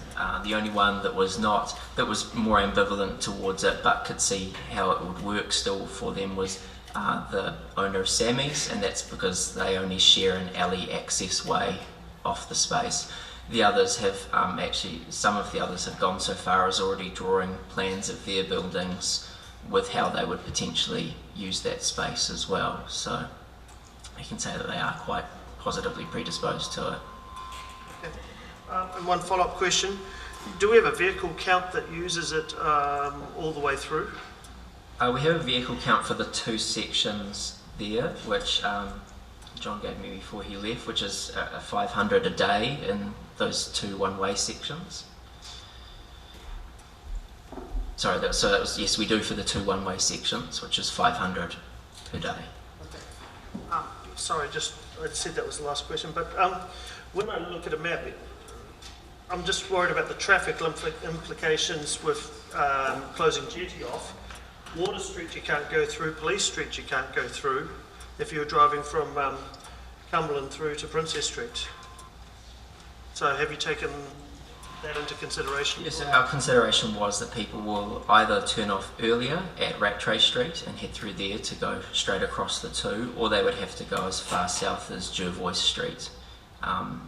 While we know that that might not necessarily be ideal, if you stand for any point of time on this intersection, you'll see that there's some pretty crazy behaviour that goes on with vehicles trying to cross through that. the best of which is always people deciding to do a right-hand turn from that left lane. But it does create a lot of difficulty with getting through. We think it could, we haven't modelled that yet, but we do think it could have some positive benefits on the following intersection as well. Thank you. Councillor Vanders. Thank you very much for the clarity here, except for the fact that the report is silent on budget. Given that it's a Local Government Act requirement, can we ensure that reports are never silent on budget? I do like what I see here in terms of tremendous advantages, especially for the building owners adjacent, but also for the look and feel of the place. One advantage, however, which does concern me that I don't think the plan picks up on is the advantage of allowing, again, a whole lot of extra parking under the bridge. The reason that we were given some number of years ago now for forbidding parking under the bridge, and there used to be quite a bit of it, I think you get about 20 cars under there, not the bit that's referred to here, the next bit closer to Cumberland, was that cars coming round into the bit that's now being proposed to be closed off could create a safety issue. Given that cars are now no longer going to be coming off the one-way street system and turning in there at speed, it gives us the opportunity for a very good car park underneath the bridge in what is basically a piece of wasteland where you can't get anything to grow anyway. I note that it's proposed here that we have a bit of artwork there. But to me, the value in having car parks is one real advantage here, extra car parks, which hasn't been picked up on. And I see it as an unfortunate trend with city transportation where there always seems to be almost a desire to lose car parks. Here we have an opportunity to actually create or allow again a whole bunch of new car parks. Has that option really been looked at seriously where, because we now no longer have the safety issue with cars whizzing down the bit of closed road, has it been looked at the opportunity of actually having that larger underbridge section used as a car park? At this stage it hasn't been, no, but it's something that we can certainly put into the mix of ideas there. The reason we'd shied away from that with that part is because through the Warehouse Precinct Revitalisation Plan that we'd consulted on, we'd already indicated that area as a site for public art. However, there's a process that I'm working through at the moment in developing a request for proposal for how that, what could go there, and there has been the suggestion that we could in fact widen where that request for proposal is, so that instead of locating a piece of art under the bridge, it might be more relevant to have it somewhere else. So if that was the case, and in consultation with the owners of the adjoining buildings on either side, felt comfortable around that, that is something we could have as one of the proposals there.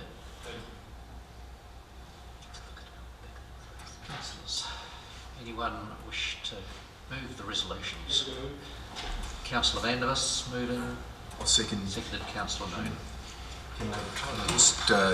As Councillor Vanders was going to speak, it was just too quick for me to comment with regards to the hearings panel, and can I just suggest that Councillor Wilson, Councillor Calvert and Councillor Lord are the hearings panel appointed to hear the submissions? So that will be part of the resolution. So, councillors. Councillor Noon. Very briefly, we probably should never prejudge a special consultation procedure, but the way I see this as someone who has been down in and around that area over the last 6 to 12 months, I suppose, like a lot of us, for various other activities other than council-related activities. But one thing that is noticeable is there are more and more people visiting in and around that area, and the pedestrianisation of Jetty Street would certainly help to enhance that. Or obviously it dovetails nicely into the revitalisation of the Warehouse District. So a lot of positives, but I suppose my only word of caution would be to ensure that we do reach out to not only those directly affected parties, but also the folk that, as Councillor Vanders has alluded to, the people that actually use this area for other activities, such as parking, for example, to ensure that we do get a wide cross-section of consultation fed back through the process. other speakers? In that case, I'll put it. Oh, Councillor Vandevers, do you want to? Apart from the parking issue, which I feel is a serious issue which needs to be addressed, and especially in this area, anyone who's wanted to rush around and have a quick lunch at the Vogel Street kitchen will realise that finding a park there quite often is really quite difficult. So I'm not suggesting it be necessarily all-day parking, but whatever could be done with this development to take the heat off the parking issue in that area, I think would be a win-win. The advantages to the buildings opposite are obviously tremendous. Those buildings have been severely constrained by having a rat run, as it's described, of cars rushing straight past their front door. The overall access to the area, which has seen tremendous improvements, which some previous councillors have tried to take credit for, or tried to have the City Council take credit for, inappropriately, I believe. Because, in fact, what we have done as a council, largely through the efforts of Dr. Hazelton, is in fact get out of the way of the developers that have actually done the real development in this area. We've got away from the planning restriction that allowed those buildings to be used for something that they simply economically couldn't be used for. Dr. Hazelton has been very clever about allowing these other developments to take place and promoting them in a way that kind of got round what was a stumbling block that we were presenting. I believe that in pedestrianising this bit of street, we will actually be removing another stumbling block to the development of this area. The DCC getting out of the way and allowing the real investment and the real development, I think, is the way to go, and this provides some of the necessary infrastructure to do that. I hope that the parking issue will be addressed at the same time. Thank you. I'll put the resolutions, including the one on our screens. All those in favour? Aye. Against? Carried. On to item 18, submission on New Zealand's climate change target. Patricia.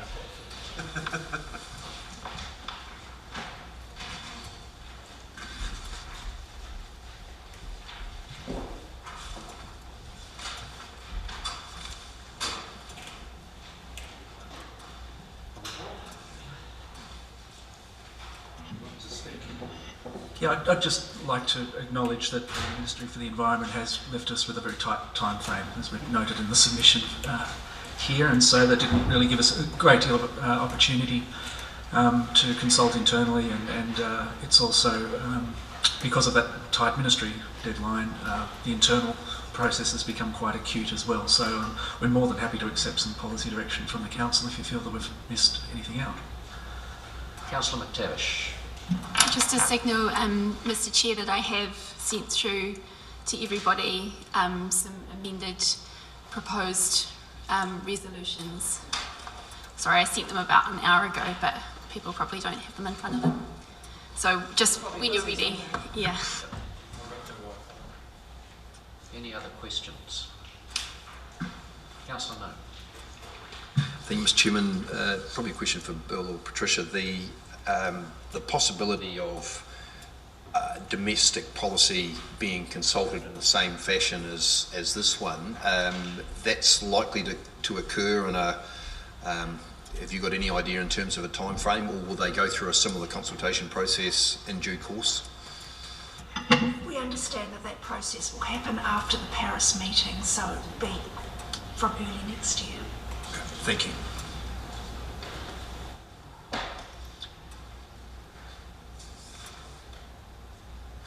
No other questions. I might get Councillor McTavish to just run through her proposed resolutions and point out what she has changed.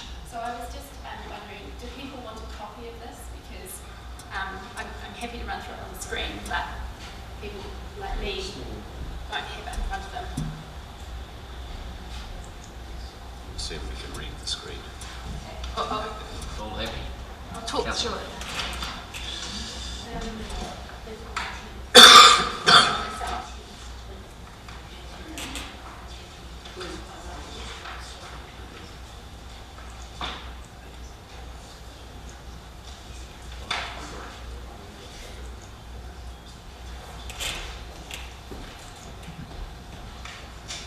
So there are basically 5 suggested changes that I would like to see.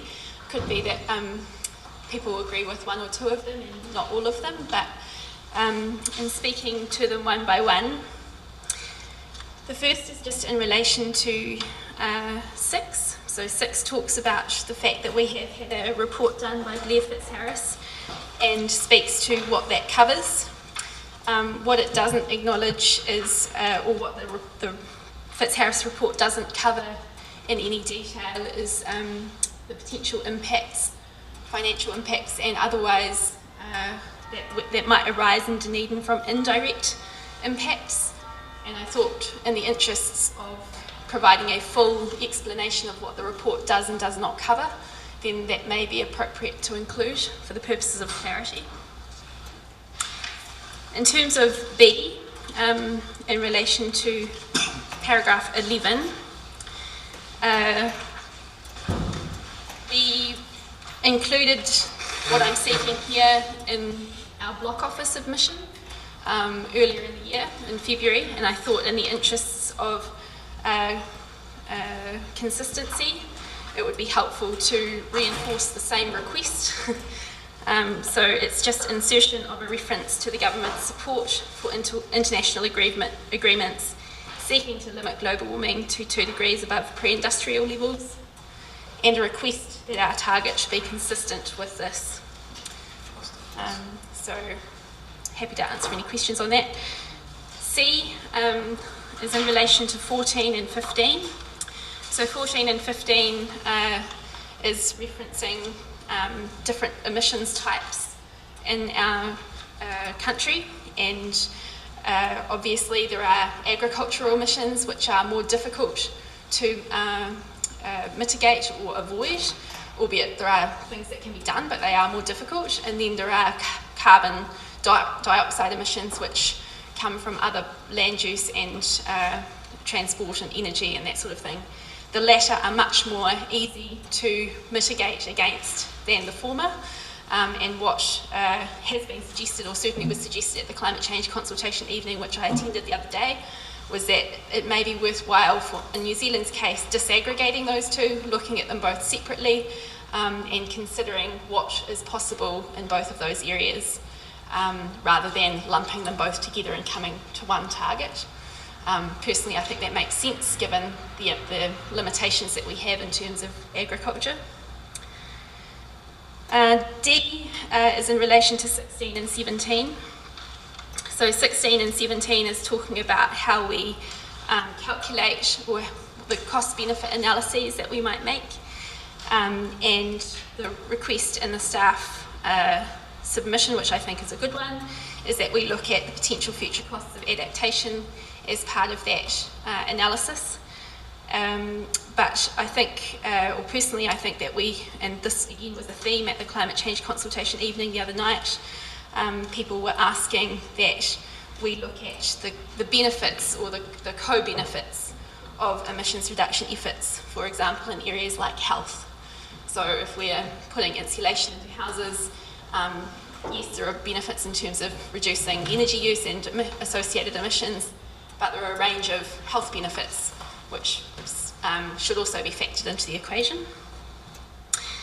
And the last one, E, is just, I'm not sure where this would necessarily go, probably somewhere near the end, but again a theme from the climate change consultation evening the other night was a request that when a target is adopted, that whatever that target is, the government put in place some form of plan which clearly articulates how we are going to get to that target.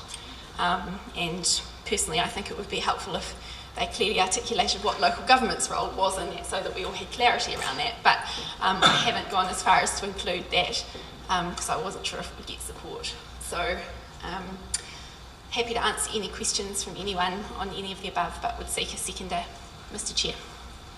Councillor Hawkins, are you seconding? Yeah, I'm happy to second the amendments. I have a question or two the submission that isn't addressed by these, so just wondering if I could ask them now. You may. Thank you. And it's about point 13 on the submission.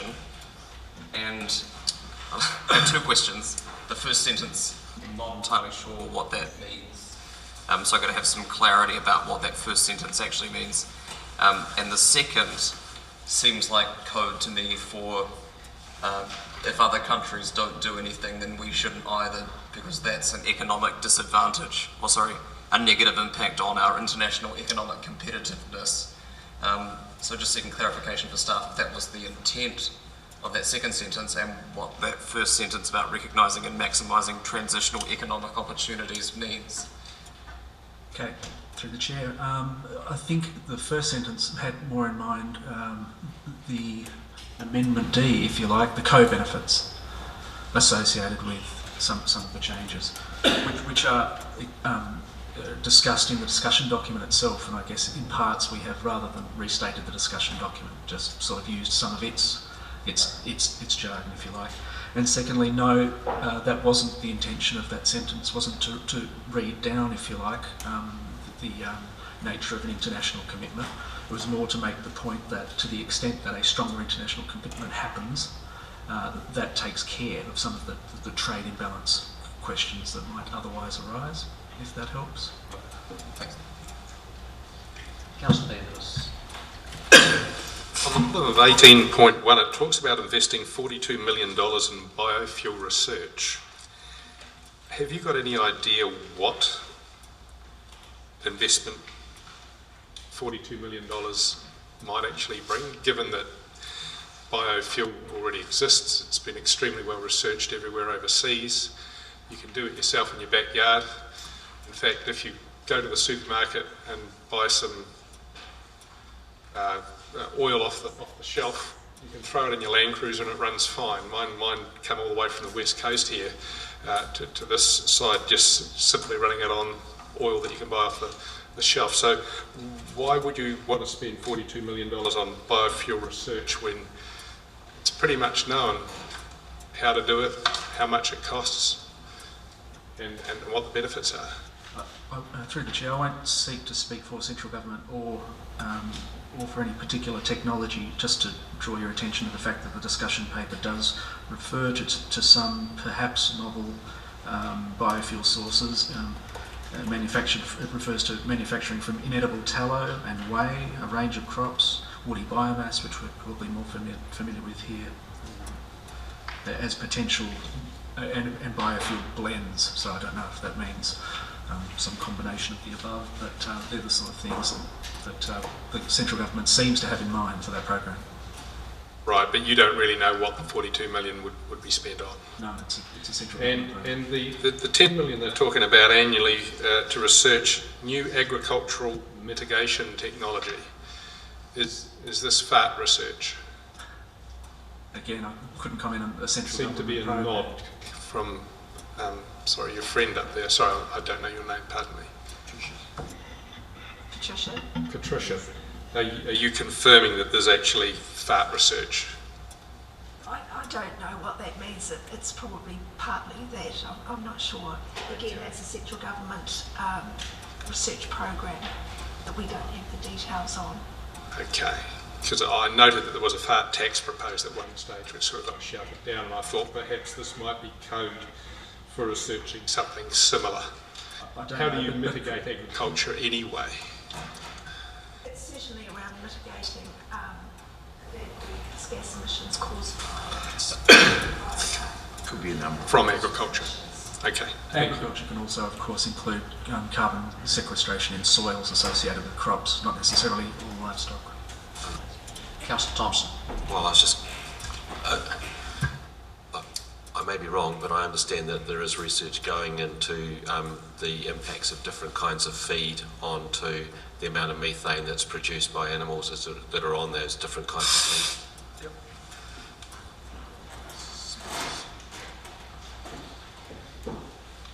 No other questions?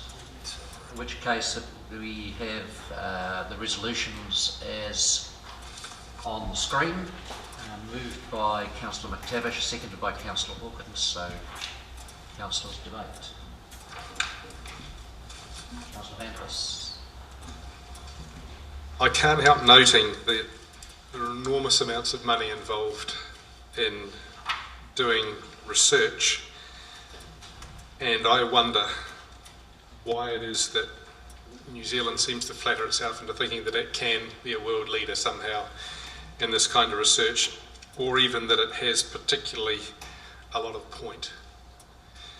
In terms of biofuel, the research, as I understand it, has pretty much all been done overseas. There are all sorts of different ways that you can produce a fuel to run a vehicle if you want to, from a whole range of different fuel sources. And all of these research areas basically are redundant as long as the price of oil stays as low as it is. I personally actually invested in a biofuel refining plant, which I have on the farm, and was resolved to set this biofuel refining plant up and use it if diesel got over $2 a litre. It doesn't look like that's going to happen in the foreseeable future. And because of that, I don't believe that spending $42 million on biofuel research is anything like the kind of spending of money that we want to be promoting or submitting in favour of.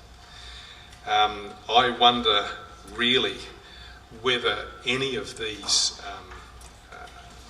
proposals that have been put forward and amendments as asked for by Councillor McTavish are actually understandable by most common people, certainly not the people that I believe vote for me. The industry that is developing around climate change, around all this kind of research, to me is an industry going nowhere. It's an industry that is creating an extraordinary amount of cost and making us as an agricultural producing nation uncompetitive if we go down these sorts of roads. So for these reasons, I can't feel that I can vote for this sort of submission.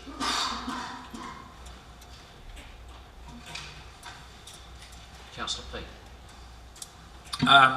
I'm going to support this and the amendments to our submission, basically because I believe that Dunedin can contribute, a view on this, that we all need to be doing a bit more to mitigate climate change, accelerated climate change. There's one word in there that sends a red flag up to me, and it's the word balance or balancing. Every time I see that word in terms of any environmental management, it means business as usual to me. It means no change is going to happen. And I don't like to see it. In this case, it's not too offensive, so I'm not going to suggest another amendment. But I do think that if the government took seriously the concept of regional development, it would actually assist us all and assist our efforts as a country to be more ambitious in terms of our targets for reducing our carbon. So, I mean, we've got one statement in there that says that our target to reduce to 5% of 1990 levels by 2020 is just simply not going to cut the mustard in terms of anything that's going to happen to help address the climate change issue that faces us. So I'm happy with the submission. Thank you. Councillor Wiley. Yeah, well, I'm not going to support it. I see these papers come through on a regular basis. I read the article in the ODT last week from Thursday night's meeting, and saw everybody that was there and the groups that spoke and the individuals that spoke. And then I look at the submission form, and that's open to all these people. And if these people want to submit on it, they've obviously got a process and a basis to submit on it. I do not see why the Dunedin City Council needs to get involved in making a submission on this. There's enough avenue for some of the councillors that are passionate about it to address it and comment and make their own submissions.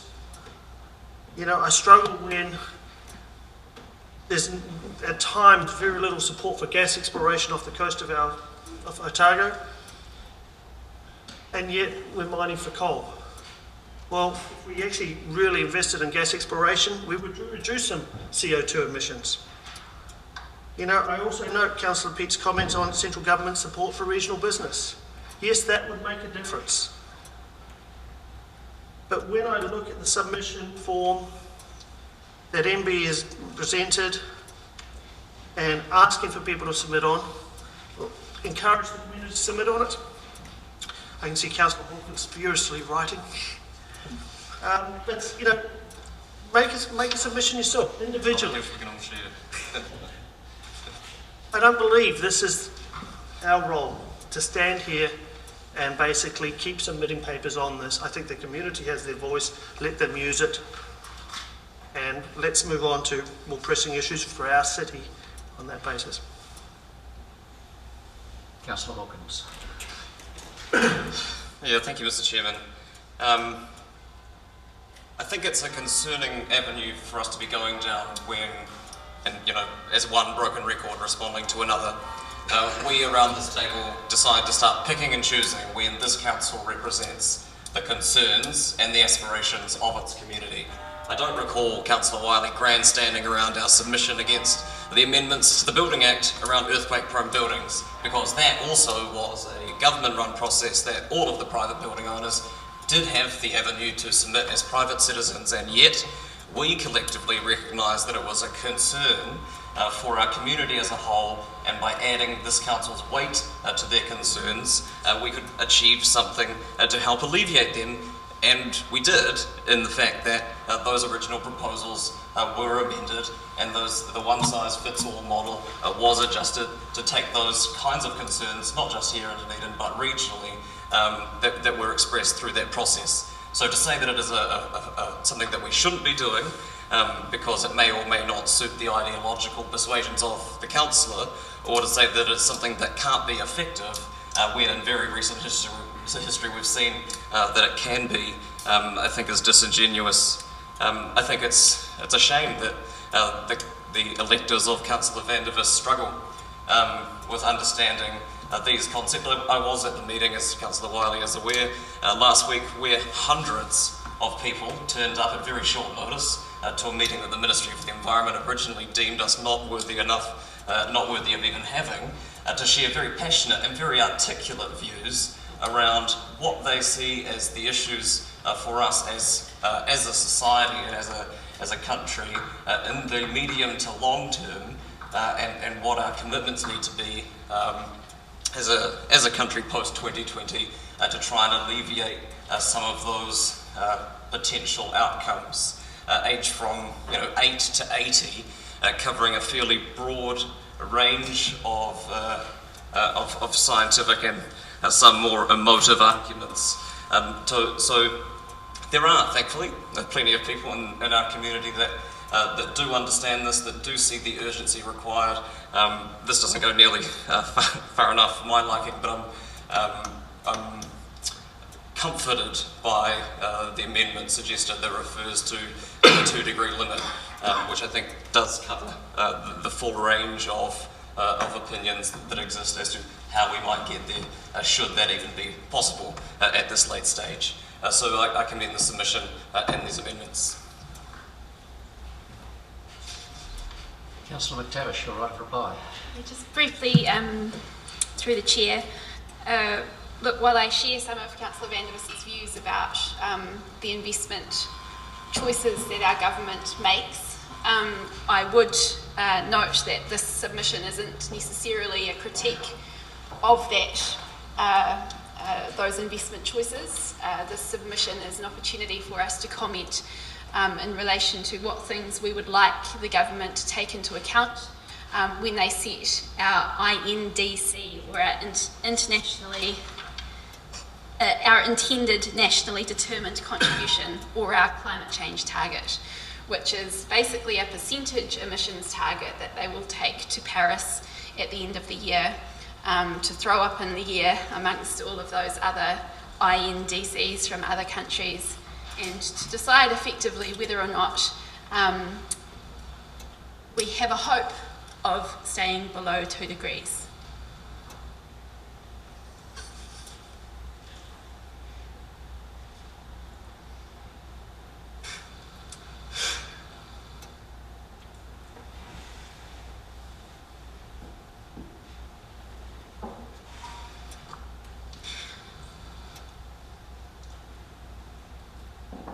Sorry.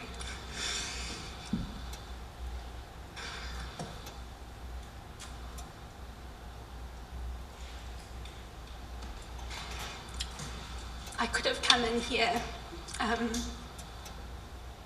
and argued that we take a really strong approach to this, that we argue for a target that would give me hope that we would have a safe climate future.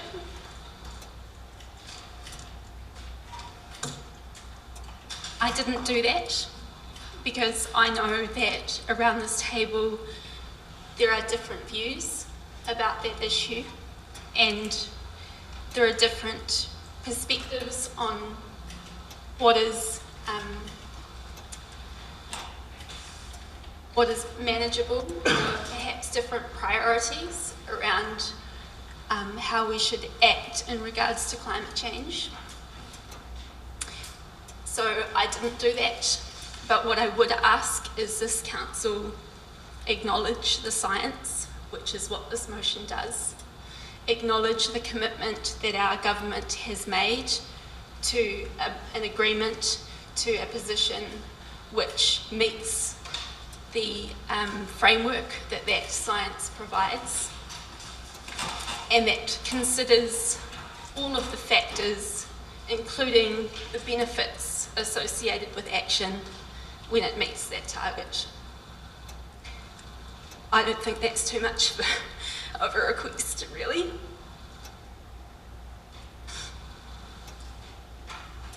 And I think there's a whole generation that thinks it's a pretty minimal request.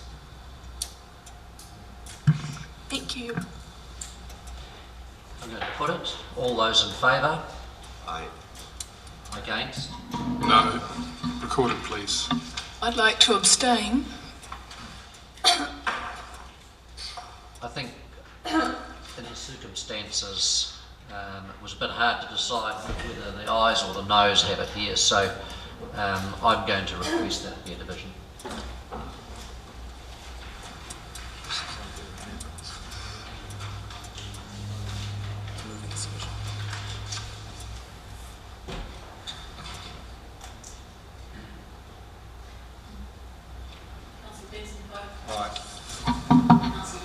No. Abstain. Can I, is it later I give a reason if I can, or no? I'd like to abstain because I don't think it's appropriate for us to be speaking on behalf of Dunedin city ratepayers, beguiling though it is, to answer a question just because somebody asks it.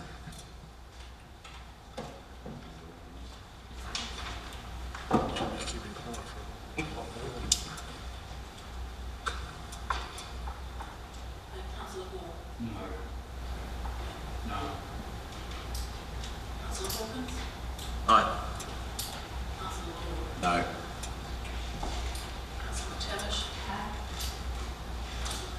No. Aye. Aye. No.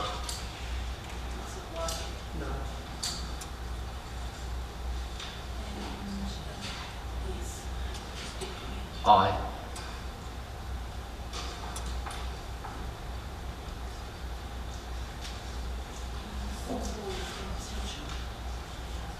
So I'll use my casting vote as aye.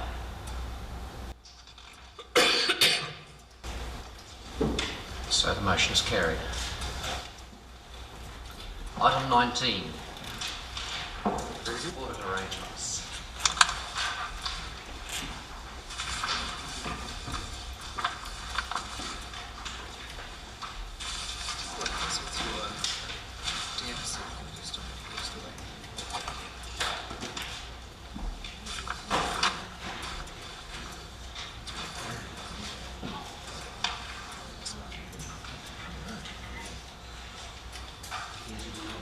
Speak.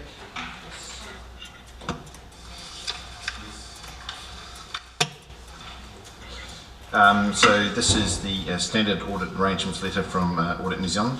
It's part of our annual process for our annual audit. It's been through the Audit and Risk Committee as well, so they've had a look at it and they're happy with the letter, and basically it's here to be approved today. Any questions?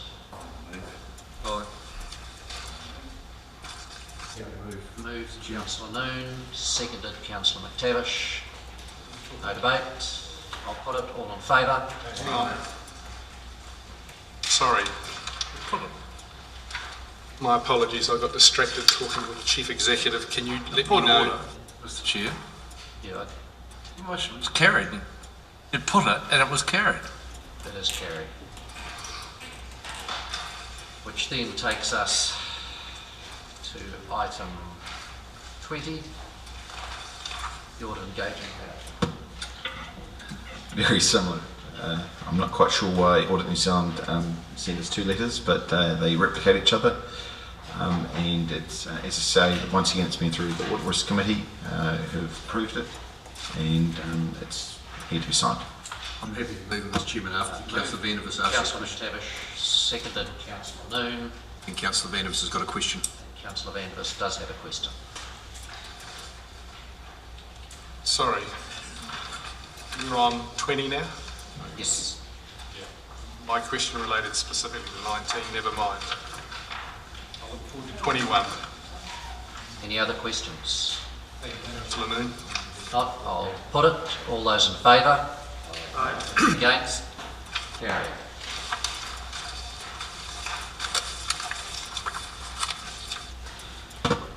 Brings us to item 21, protect the disclosure whistleblower policy. Right. This is an updated policy. It has been through Audit and Risk, who've fed in their comments and recommend to Council to be approved. I guess it's a continuation of Council improving its policies, and I think it's a robust document. Questions, councillors? Moved, Councillor McTavish. You have a question or seconding? Question. Question, Councillor Vandervis, seconded Councillor Noon. Councillor Vandervis. On page 21.3, at 1.4, it says there are essentially three people that you can ring. The Group Financial Officer, the Chief Executive, or the Chair of the Audit and Risk Subcommittee. The question I have is, other people from other government departments, Ombudsman and Audit General listed. The question I have is, do you think it's sufficiently removed or independent from Council for essentially the three people that you can ring to either be the Chief Executive or people that are employed by the Chief Executive? Especially if there was, say, an issue relating to the Chief Executive or Council publicity generally.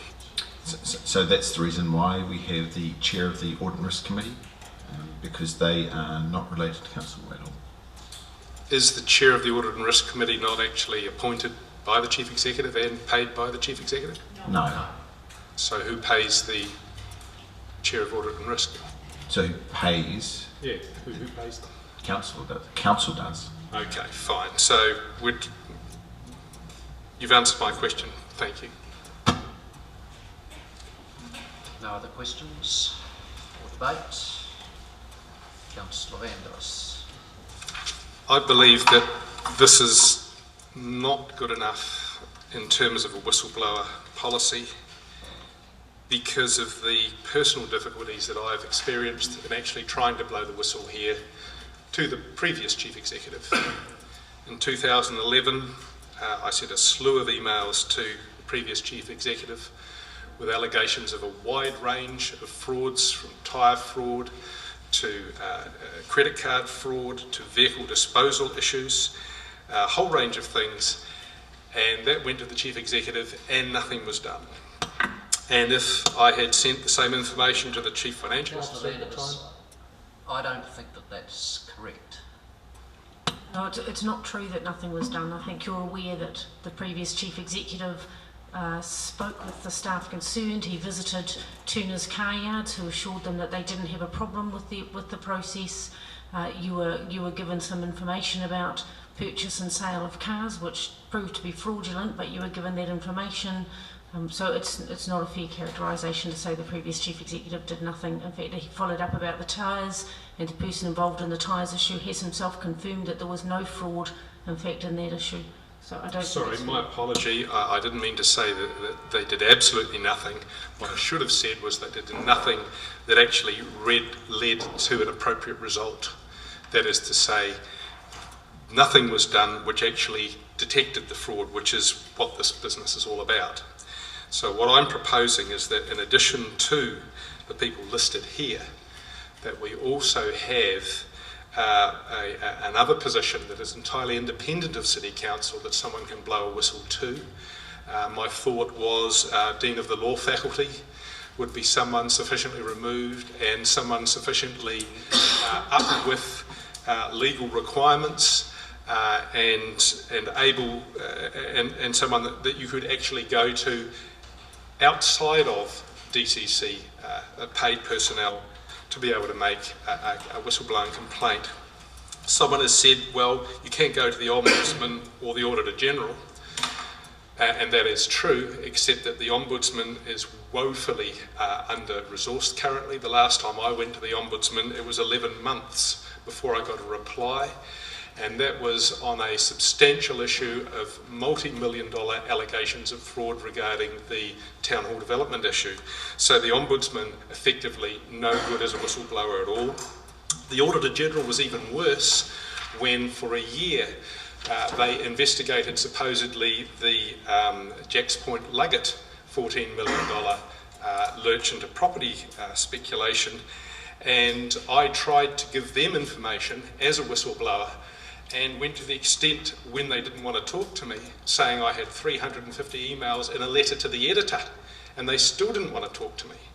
So what I'm saying is that in terms of being a whistleblower, the Ombudsman is effectively useless because they don't have the resources and they take far too long to respond. The Auditor General, in at least the instance that I've been to them, didn't want to know. And that leaves basically employees of or people that are paid by the City Council. I believe we need someone more independent than that, someone who is outside of this whole area, and I wish to put forward an amendment or a motion. Actually, I just wish to put forward a motion that we add to this list of people that you can go to as a whistleblower, Dean of the Otago Law Faculty. Councillor Calvert. Just having spent some probably hours in the Audit and Risk Committee at going backwards and forwards and trying to get the wording as right as we can, and I think that we'll probably over the years change this, but it was much better than a previous one, and I think quite a good answer in the meantime.